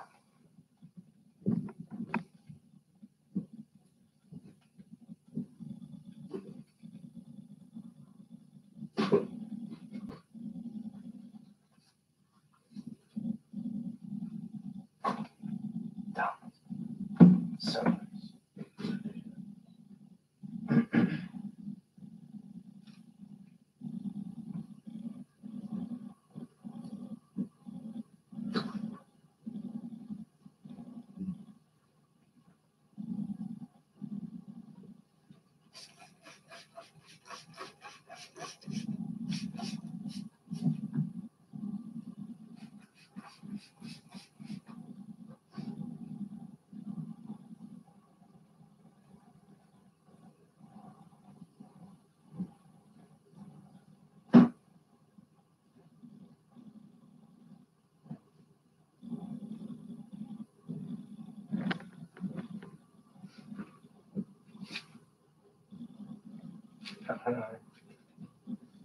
I can hear you. Freddie, you can talk. What? No, I said Fred. What was that about? I don't know. I just saw the little thing on his, like, you know, where it says talk, you know, has a weighted down. He doesn't want a piece of Department of Homeland Security scam. Metal War was extraordinarily. That's what I'm studying now, Metal War. Why is there only 3 of us in North Florida? Throughout Washington, D.C. First, it's the DHS budget. Critics of Congressman Dana So what, there's only 3 of us. Oh, wait, because you're on PlayStation. Oh, fucking lovely. He goes into Washington, D.C. too. Well, as often happens in politics, when you pay $5,000 or $10,000 at a fundraising event, you can oftentimes have your photograph taken with the president. And Mr. Medawar did that. Following Medwar's guilty I don't want to go to Salty. Congressman gives back the $23,000 Joseph Medawar paid him for Baja's. It's not pleasant. I'm sorry that he been hurt. And that's why I gave back any money that he gave me. I didn't want to profit from that. Hi, baby. Joseph Medawar declined to speak with American Greed. Part of his punishment, Medawar is ordered to pay $3.4 million in restitution to his victims. $4.3 million. I want restitution for what they did to me and my children. Ramon Alvarado and Mary Spencer are still waiting. There is the second mortgage that every month that I pay it, and you know what do I tell the lender? I'm not responsible for my debt, so can you forgive me? We're just day by day, month to month, moving forward. Investor Mary Spencer's situation is even more dire. And I raised 13 kids in this house. Like I said, I've been here for 25 years. But just over 2 I got these 3 houses. You guys get that 3 houses, and then someone else get the other 3 houses. I got that. I really needed the money. And then instead, I lose my home because I can't afford to pay $2,500 a month. I have no place for Christmas or Thanksgiving. This is the first year that we will not be having a Thanksgiving or Christmas here. Ms. Spencer takes a final look at all she's lost. He has only one thing to say to Joseph Medawar about the money he stole from her. Well, where is it? I still haven't gotten anything. I'm still waiting.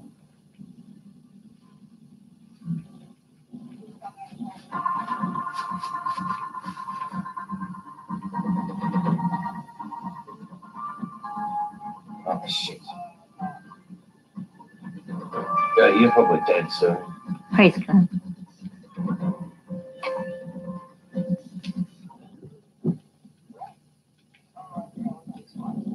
So yeah, because it kind of seems weird. You know, I was talking about they must have made so much money because they caught wind. Something must have happened to me when I was having my kids or something. Something happened. Somebody caught wind of it and started suing people in my name. So then they became me in the public so they can keep making money in my name. Because you know what's funny? The hospital that something must have happened in there is no longer there. And you know whose name's across it? William Orr's name is all the way across that fucking parking lot.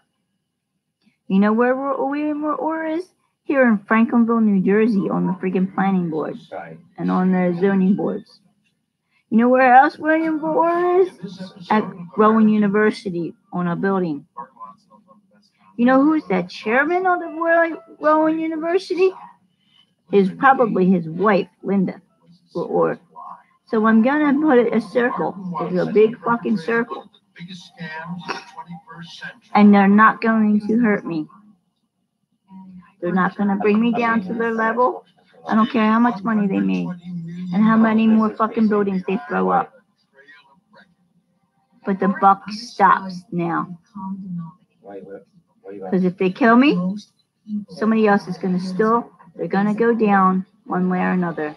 Just like say Nancy Schaefer. Nancy Schaefer from Georgia senator. She gave up her seat in the Senate to help fight CPS corruption. And her and her husband got killed over it. And guess what? Guess what? They want to kill me. They're trying a means and a way to kill me legally so that they don't get their asses in trouble to kill me. Now, back when in 2011, in July, in August, I had overheard them because, of course, they have the microphones in my freaking Jeep. Okay? They put a hit out on me in Atlantic City, and I was supposed to be killed that night.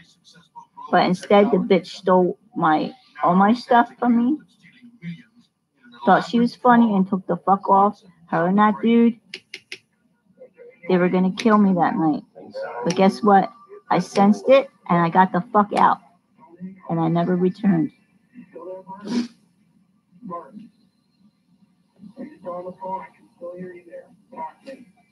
My in-laws have a whole lot of shitload of property down there in Atlantic City. Okay? They put a hit out on me and they were going to kill me in 2011. Now they figured out a way to try to kill me legally. And they're not going to. Cameron remembers a boy who was different. One who preferred business to sport. So. And who had dreams of Peace. being a CEO. All right. Barton's bedroom really set up like an office as young as 8 years old. Right in the middle of the room was a big mahogany desk and an office chair. The son of a small town merchant and homemaker, young Barton even dresses the part of entrepreneur. In elementary school, he dressed very formal. In high school, he'd wear sport coats and carry an attaché case to classes. In 1972, at the age of 12, Barton is CEO of his own magazine, The American Horseman. The publication boasts a distribution of nearly 500 issues. You know, his play project of The American Horseman was just a warm-up for what he absolutely was convinced he would do that for the rest of his life, which is be an entrepreneur and own business. While Barton relishes his professional successes, there is a painful side to his childhood. He was really viciously teased by the other kids. I witnessed many occasions myself with kids calling him Fat Bart, deriding him. But Barton ignores their taunts. His mother, Geraldine, made it clear that he's exceptional, and that no matter what the cost, he will succeed. And she would often say that exceptionally wealthy, exceptionally intelligent people do not have to follow the rules. You're hot. Barton is poised for success. He graduates valedictorian at the Belding High School. I just got my kids some food. University of Michigan. This road to riches takes a sharp turn when Barton dropped in the towel. Mom's world is coming to an end. Marriage, money, business. He drops everything. His mom's in trouble. He runs to his mother. In 1982, his parents divorced. Barton and his mother Geraldine start a new chapter in their lives and relocate to Washington, D.C. The 22-year-old, who now goes by Barton Watson III, even though there is no first or second, lands a job as a broker with the prestigious investment firm E.F. Hutton. It's a killer, be killed environment, dog eat dog. They don't definitely believe in social Darwinism. Watson thrives. In no time, he is partnering on deals and is on his way to being $1 million earner for the firm. He even secures an office that he decorates with fancy rugs and framed art. It was not expensive stuff. It was just very good things. It's all about image. Barton had an image. He looked, he spoke, he looked like the real thing.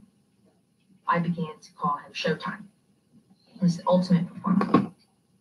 Watson sells investment products, life policies, mutual funds, and stocks. He sees everyone as a potential client, including his new friend, Mark Gottlieb. Everything about his life had this incredible wealth and knowledge and experience and amazing aspect. Oh, shit. Go figure. Barton devises an investment plan for Mark and his family. The Gottliebs are trusting people, but they still do. Freaking lovely. Yay. My parents called the Specifically office this downtown house. in Washington. He said everything Martin has said is true. Yes, he comes from a very wealthy family. He's made a lot of money for his You clients. need to make some more money back there, Gottlieb. So Freaking lovely. that kind of, sign off on it. We kind of figured it was all true. But the Gottliebs are about to get a lesson in life the hard way.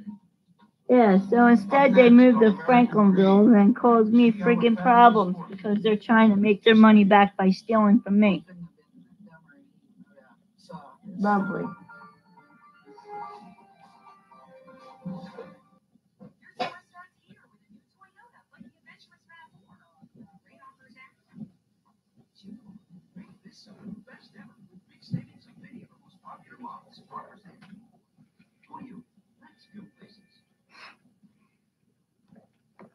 It's just going crazy.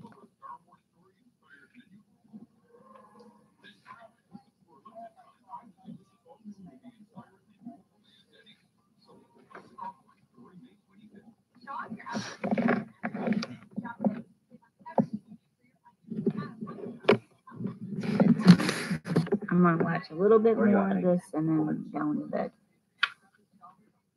I'm tired. I tried to take a nap today, but that wasn't happening. Well, it was raining. This morning it was raining. Yeah. No softball today. Gotta make it up at the end of the season.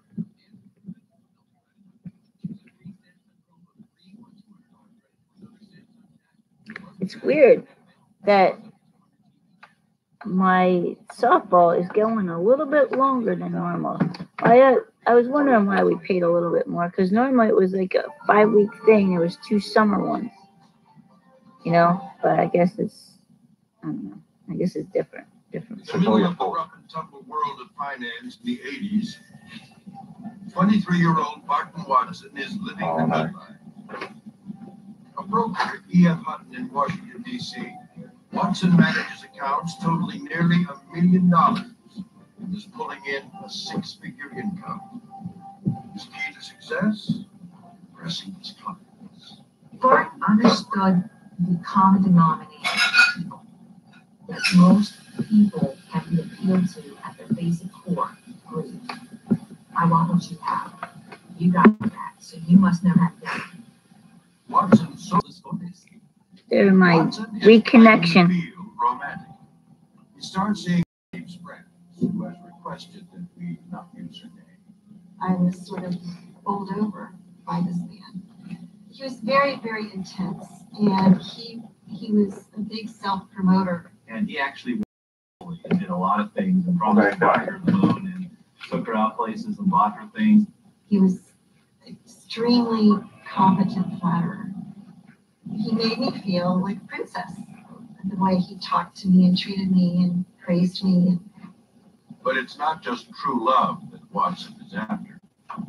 It's money that he has his sights set on. Watson and her father, a successful venture capitalist, to turn over cash for him to invest. She gives Watson $1,200, and her father ponies up more than $50,000.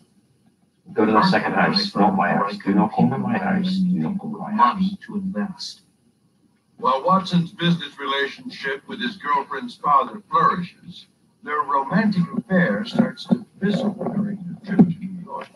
He said, really, we'll miss McGorn all evening. We'll have souffles in bed.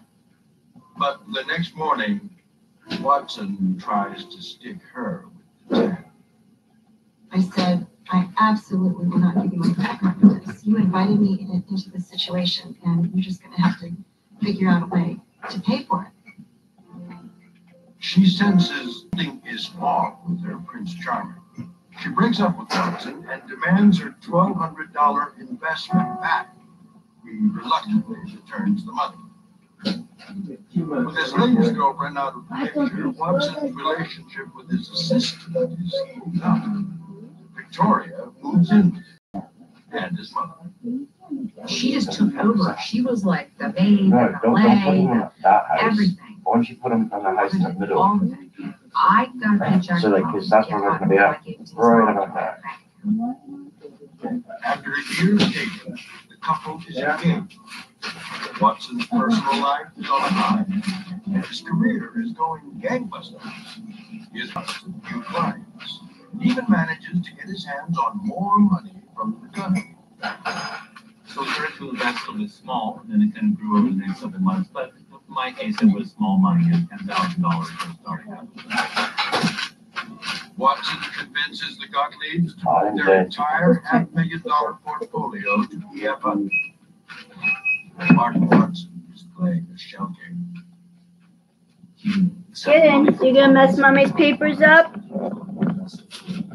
There goes the other one. This morning was my fat cat. Look, here she goes. This morning was my other cat. Now she's doing it. Most of my papers up. In San Francisco, What do you want? Something is off with the account statements.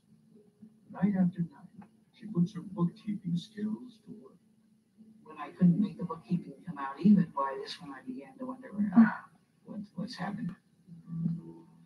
One day, the Gottliebs receive a packet from an insurance company for policies Watson purchased in their name. Great. In fact, it was for 8 life insurance policies. And the premium. I have a Dr. Gottlieb that does my husband's teeth. $39. And that money was already taken in advance out of the EF button account. Hey, you think I'm stupid? I guess they do. Baby, what did Watson's office. He also received fat commission. A closer look at the account reveals a slew of money transfers to both Watson and his mother Geraldine, an embezzlement totaling nearly $500,000. That's just embezzling $500,000. They did so much damage to my bank accounts and embezzled so much money in my name and my children's name. It smells bad. Totaling more than $700,000. $700,000 more. Almost $1 million that they did that. That's just one scam, one person. Watson is ordered by the courts to pay them close to $1 million Malice. in total damage. That's a new word for me. Watson is banned for life from dealing in securities. He's slapped with a federal indictment. Watson has no intention of paying. He disappears, leaving his fiancée and mother behind. When I found out about this, I was shocked. I didn't know who I was with. I felt kidnapped. I'm gonna have to go on the snow under their dominion. And with my life. To add insult to injury, Victoria discovers even her engagement ring isn't what she thinks. I found out the ring was fake when I went to the jewelry store to sell it. Because now I'm in dire circumstances and I need money. I mean, why would I think it was, Go to the last time. fake? I'll meet you out. When American Greed returns, Barton Watson is on the run. And on the Malice. prowl for new victims. New word for me. I think anybody Barton ever met his whole life, he saw his entire life. Not really, but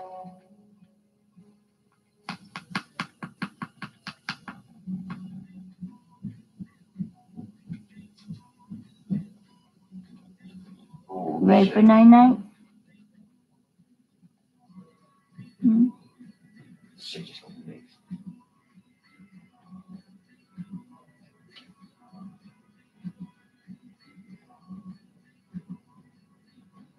I gotta make the bed. Go grab your blankets and your pillows out from the bedroom. So, it's bedtime. Is medium 8 mine? Medium Mhm. 8? Yes. You recording? Yes. Making your own memories. Because as we all see it, our home is more than just a place. It's a journey. It's hot, isn't it? Cold. It's cold in here. Yeah, well, I got my stuff on. Oh man, that looks good. Steak. I could go for some steak. Plus it's start a Coca-Cola. $3 or $10. In 1986, Somebody's very nice. 25-year-old He's very nice, yes, I know. was a wanted man. Come on. There's a He Come on. defrauded 9 investors, taco. including the Gottlieb.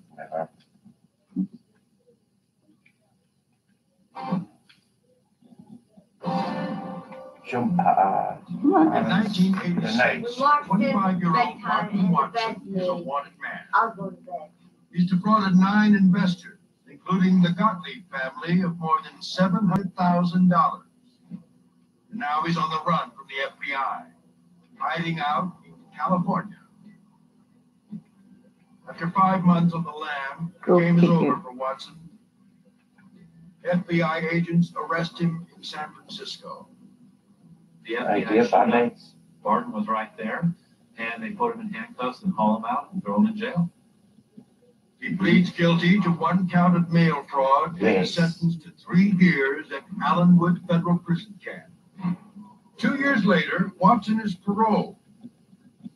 He still has On your not paid the people. Gottliebs any portion of their $1 million judgment. Didn't have any money. All the money he ever had, in fact, for anything he ever had, was always Yeah, some of the that- money he had stolen the day before. In 1990, Watson is looking to make a fresh start. He lands in the pleasant Midwestern town of Grand Rapids, Michigan. Oh, Watson takes a job at a large computer store.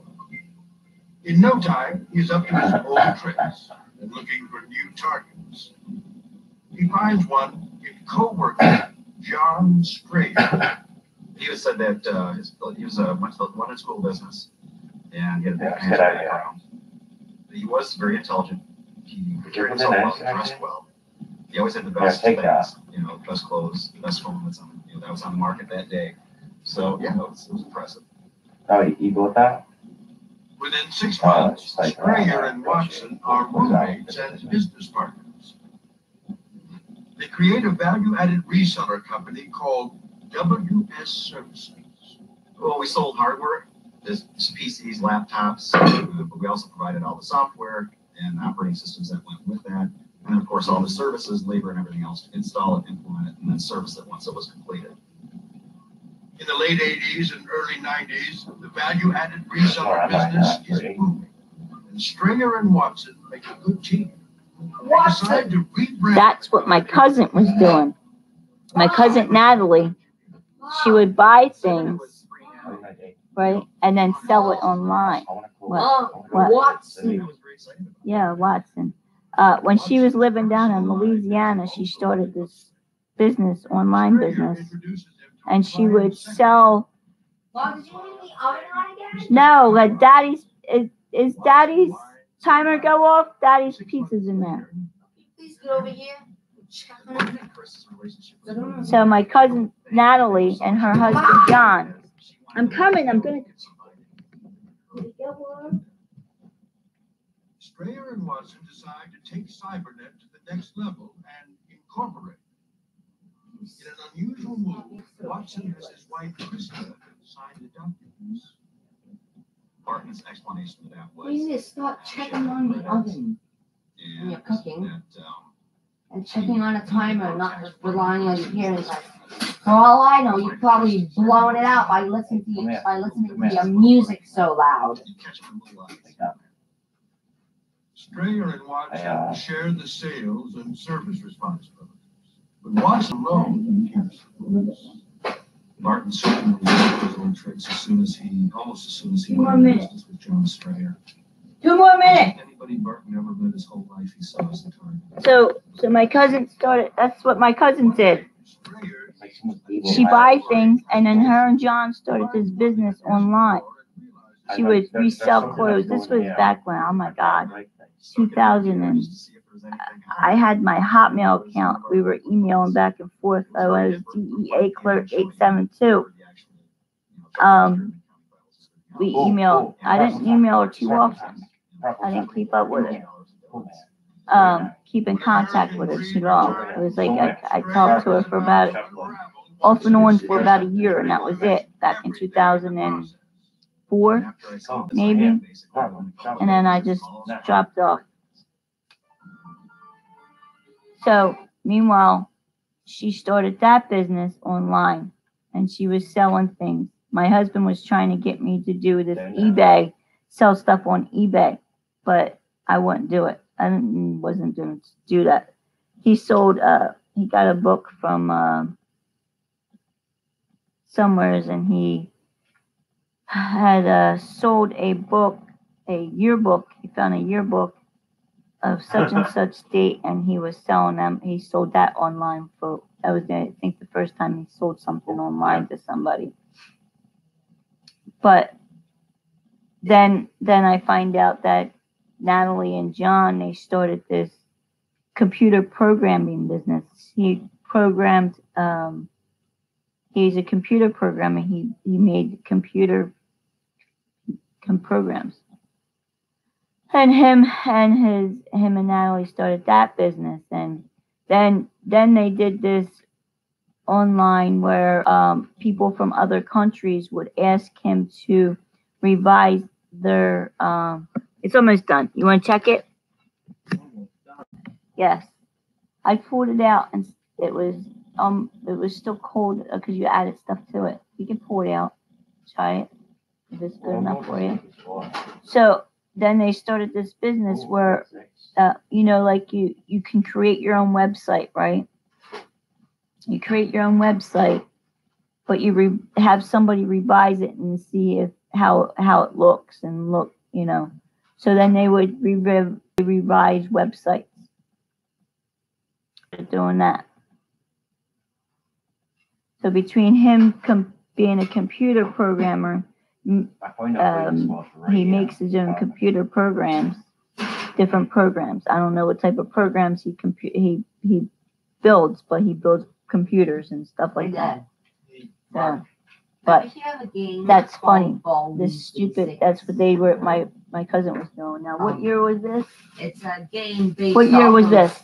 Year-old computer games. Well, you can probably tell. And it's meant to be a horror game. Let's get out of here. Oh, yeah? Here. Yeah, it's like something goes horribly wrong. All done? We gotta go. Yeah, she don't want that. Alright. Leave my cat alone. You're gonna mess with her. She's sitting there all nice and comfy. Mommy's gotta make the bed. Congratulations, you got all set. Look, did you see what you did to my cat? She was all nice and comfy. Yeah, well, you still can. I gotta make my bed. All right, baby. It's bedtime. Huh? Are you in bed?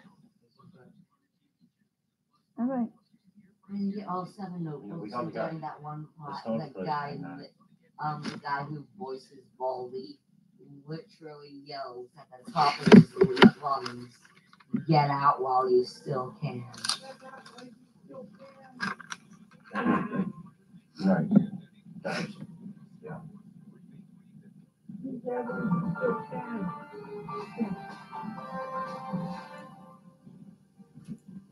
In the summer of 1992, Martin Watson is co-founder of a booming computer resale business called Cybernet. Yep, a resale business. That's funny. What year was this? John Strayer is about to discover otherwise. All these red flags keep popping up. Silence. That start putting that little thing in the back of your mind, like something is not right here. When Strayer finds a disc with the company's accounting on it, his worst fears are realized. The disc actually contained just one set of books. We are going to were the actual set of books that never let anybody see. That was actually going in and out of the account. Oh. Strayer is to Comerica Bank, where the Cybernet accounts are held. The bank prints out all the checks written against the account for the past 7 months. And then I basically sat down over a couple of days and went through every single check. What's it called? Cybernet? Both registers. And he embezzled about almost $300,000 from a corporate account. $300,000 when you're $1 million company is almost 30% of your gross revenue, not your net revenue, your gross revenue. So that's a huge chunk. Strayer is devastated to discover Watson has been using the company account as his personal piggy bank. It was incredibly heart-wrenching. I mean, I've been spending a year trusting this person. I'm building a business up. You know, I have a nice car, I have a boat, you know, I'm looking at buying a house, and my life is great. And after I saw this, I knew basically within a couple of days, it's all gone. Everything. Strayer immediately files a lawsuit, moves the bank balance into an escrow account, and reports Watson to law enforcement. And that's when all the prior frauds came out. That really gets your heart racing, because now you think not just this, but I've been in business with somebody that's been a criminal, you know, 3-4 years ago, and has actually spent time in prison. But Watson isn't going to go down without a fight. In turn, he slapped Strayer with a lawsuit alleging embezzlement.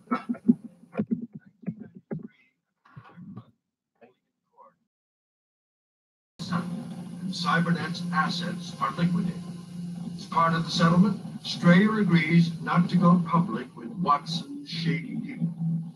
I got a check and I signed it over to my attorneys. What have you done this time? When it was all said and done, I had no money, no job, no career, you know, nothing. While Strayer is left empty-handed, Martin Watson keeps the company name and immediately starts to rebuild Cybernet in his vision. I think Martin was definitely happy to end up with business. Yep, that's pretty much what's going on with me. Malice. I'm going to get these guys. I'm going to charge them with malice. They're going to get charged with malice. Evil doing. Ill will. They're getting charged with malice. For 16 years of malice. 16 long malice years that they've been doing against me. That's why you always carry the name. They talked about how successful they were. They had so much. They're getting charged with malice. And they were just busy all the time. I don't know what those people are doing. You got your money. You just landed your ass up in jail for taking that money. Joins the company later that year. They were a very progressive organization. Martin Watson was interested in leading edge technology. Had a vision for the future. Only you could revive me. By all outward appearances, the company Pick up my shit. I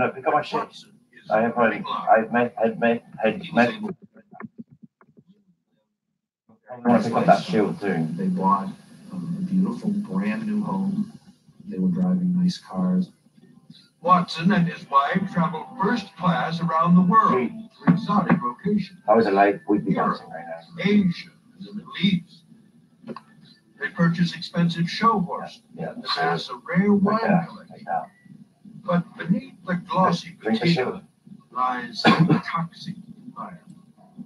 No Can one you, likes can you pick up the working makeup there. too? Everyone Like all of hated them? their job. Baby! Oh, Let me check my son. Make sure he's in get up bed. before bedtime. I gotta get my pajamas on. Yeah. I just I'm behind the wall. What else do you have? You can't pick up the shields. You need to carry your shield with you too, because you're gonna need those. You're not gonna drop something. You're going double pump. Oh, you just got shot at. go figure. I look up malice cases, and their number one fucking name comes in. The state against such and such person. I can't mention it because they're all over my fucking town. And one of the big mouth teachers works for these people. Freaking lovely. Would I look up malice? Nonetheless, they got away with intentionally inflicting emotional distress, food poisoning cases. Oh my God, this fucking name is just. Oh, they're right there.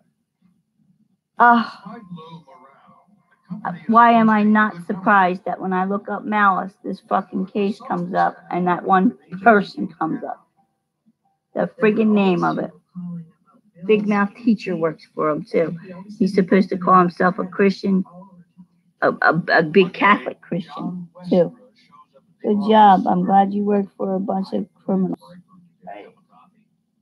Oh shit.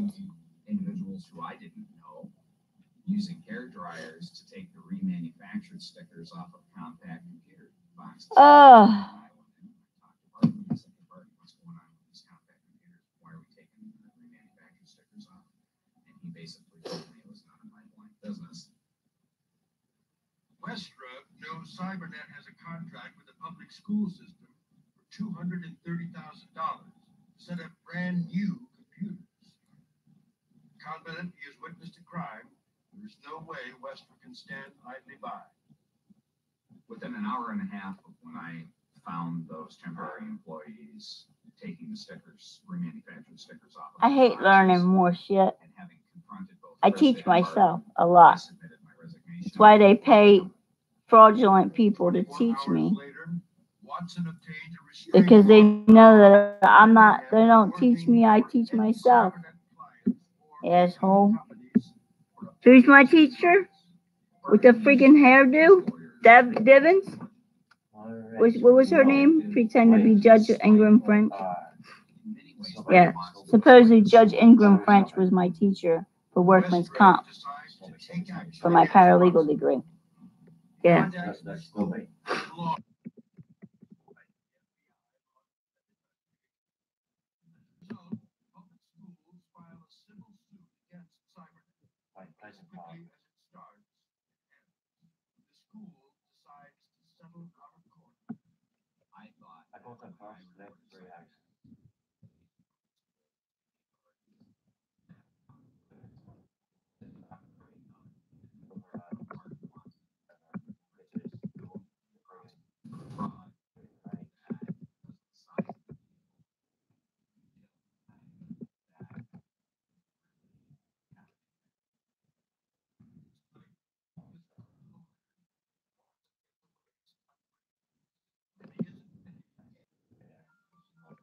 The life of crime.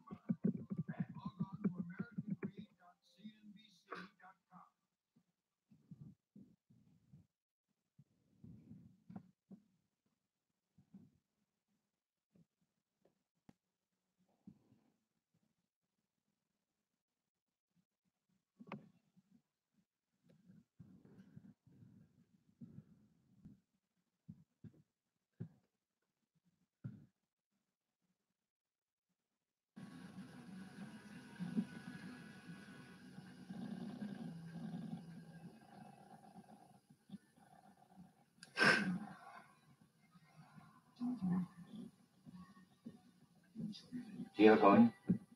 Alright, yeah. I could use this. I definitely need this. Shotgun shells. I only have 5. But, I mean, yeah, sure. Yeah, that's like 2. If you pick up any gun, you know, that'll have ammo in it.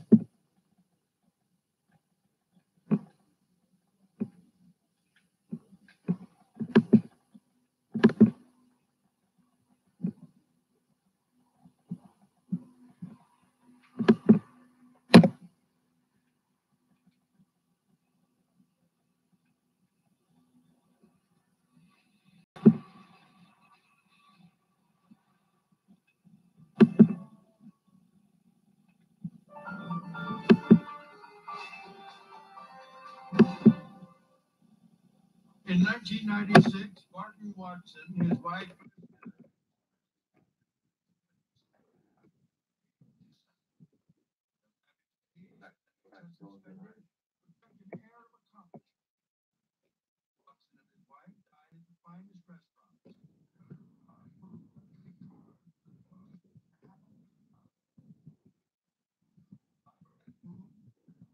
offices in downtown Grand Rapids. Watson decorates his space The with hell? vases from Asia and expensive art. His office is known as the Mahogany House. They spent a lot of money making it look nice. They spent a lot of time making it look like a real. It opens branches across the U.S. and abroad. Employs more than 140. Hey, buddy. On the surface, Cybernet seems to be private, but in reality, it's proud.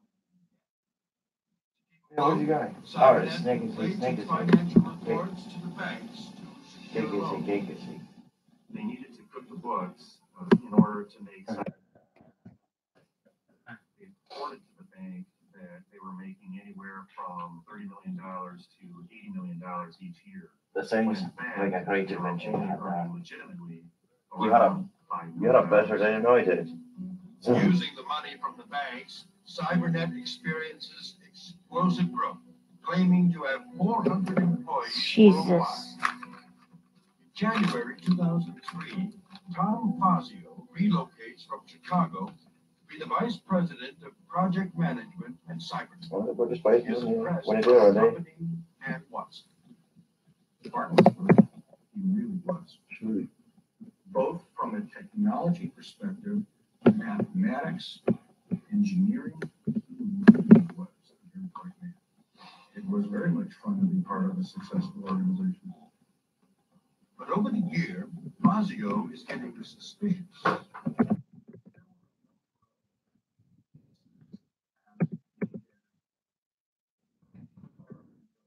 it was like, I'm always like, that's like last 5 people.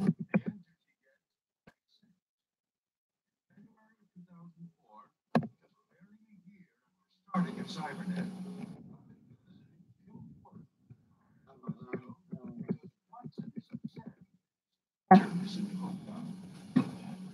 We were hearing Jimson out of my hands. You want to change this and put your bedtime stuff on now? Across town, unbeknownst to Cybernet, wheels of justice are turning. In December 2003, an employee of Cybernet came to the FBI office and spoke to me and another agent about fraud that they. Bedtime.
Sharp. I'm gonna turn the light out in a second, Did you, okay? hey, did you ever notice the giant nuke that's on the side of Snobby? There's a giant nuke. You haven't seen that?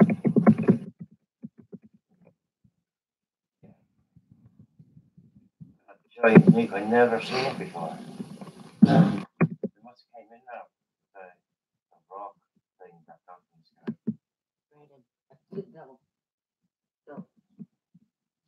Have you heard of the Infinity Gauntlet thing? Yeah. There's a game right on there with that.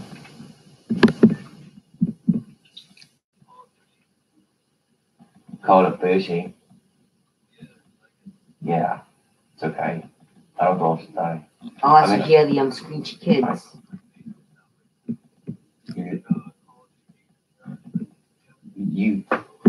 You lying. We got a whole other squad room, by the way. Phil. Yeah. Welcome to my house. I start. Yee, boy. No. Always.